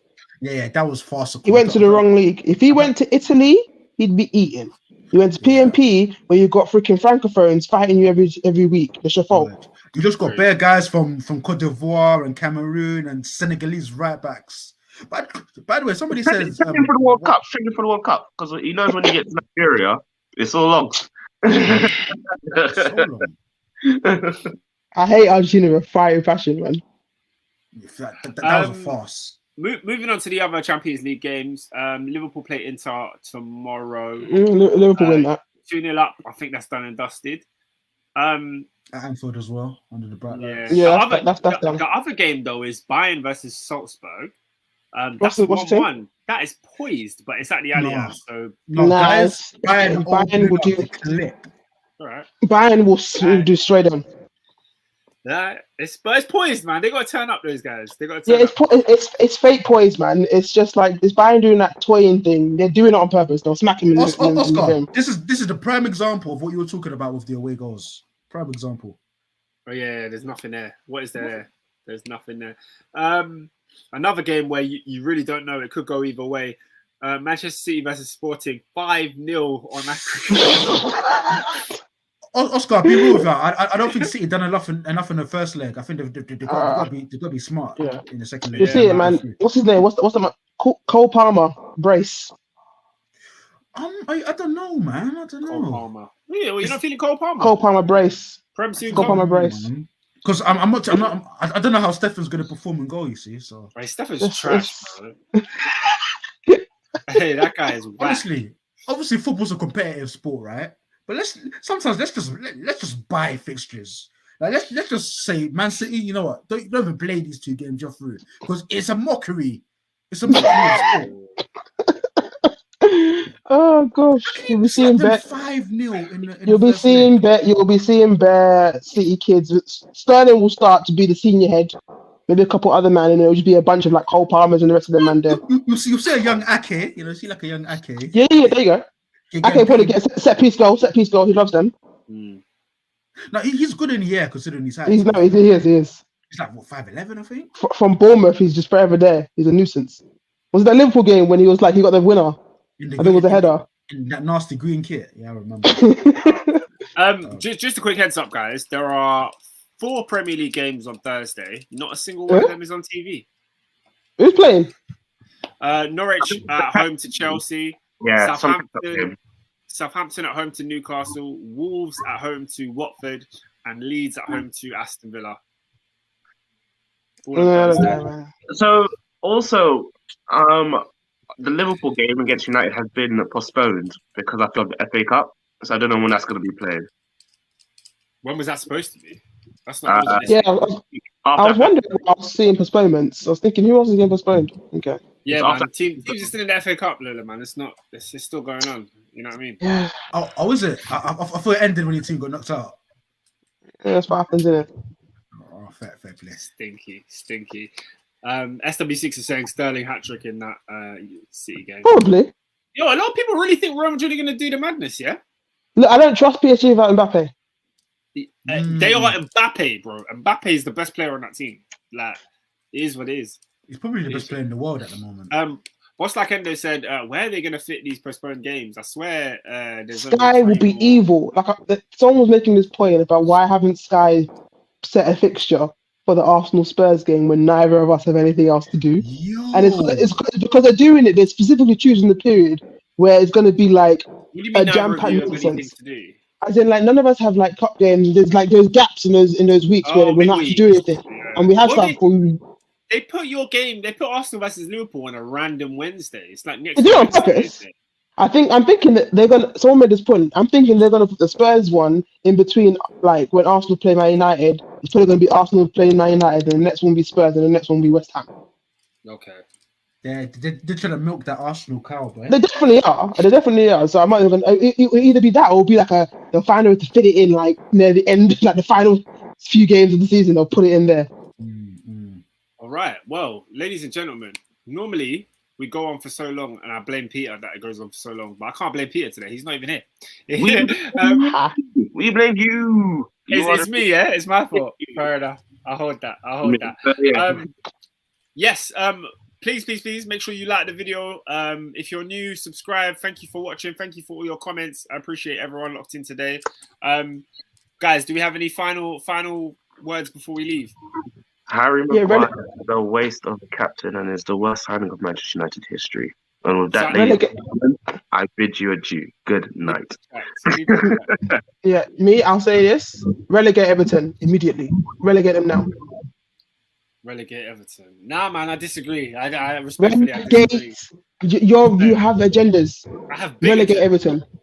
Hey, Lampard, man, stay strong, man. It's not you, I it's need, them. Yeah? I need Everton in the league. I need them finishing 17th of the year. I want to see I them suffering. need them in the championship with their new stadium. I need to see that paint. Hey, Everton are a big club. That's such an man. Everton thing, though, isn't it? All their years at Goodison Park, they've never been relegated. They're the only team in the top flight to have never been relegated. Their first year in the shiny new stadium in the championship. We ain't been relegated. Have you not?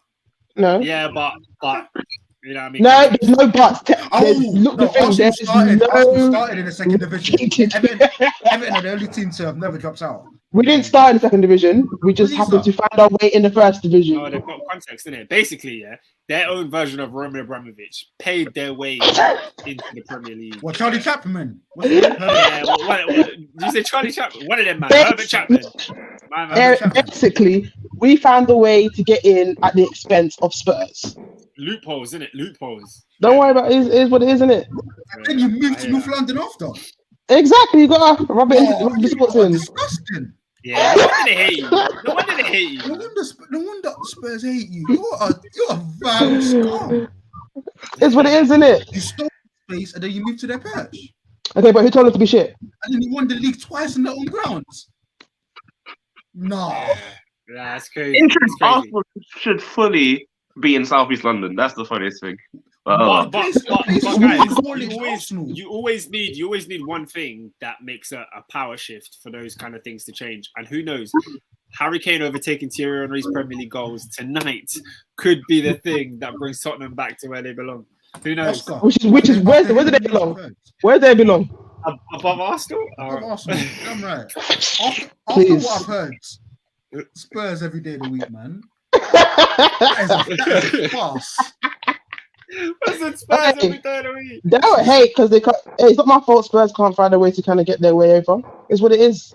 Work with what you got. Clearly. All right, ladies and gentlemen, thank you so much for watching. We appreciate you. We'll be back next week, Monday, 8 p.m. Peace. Peace.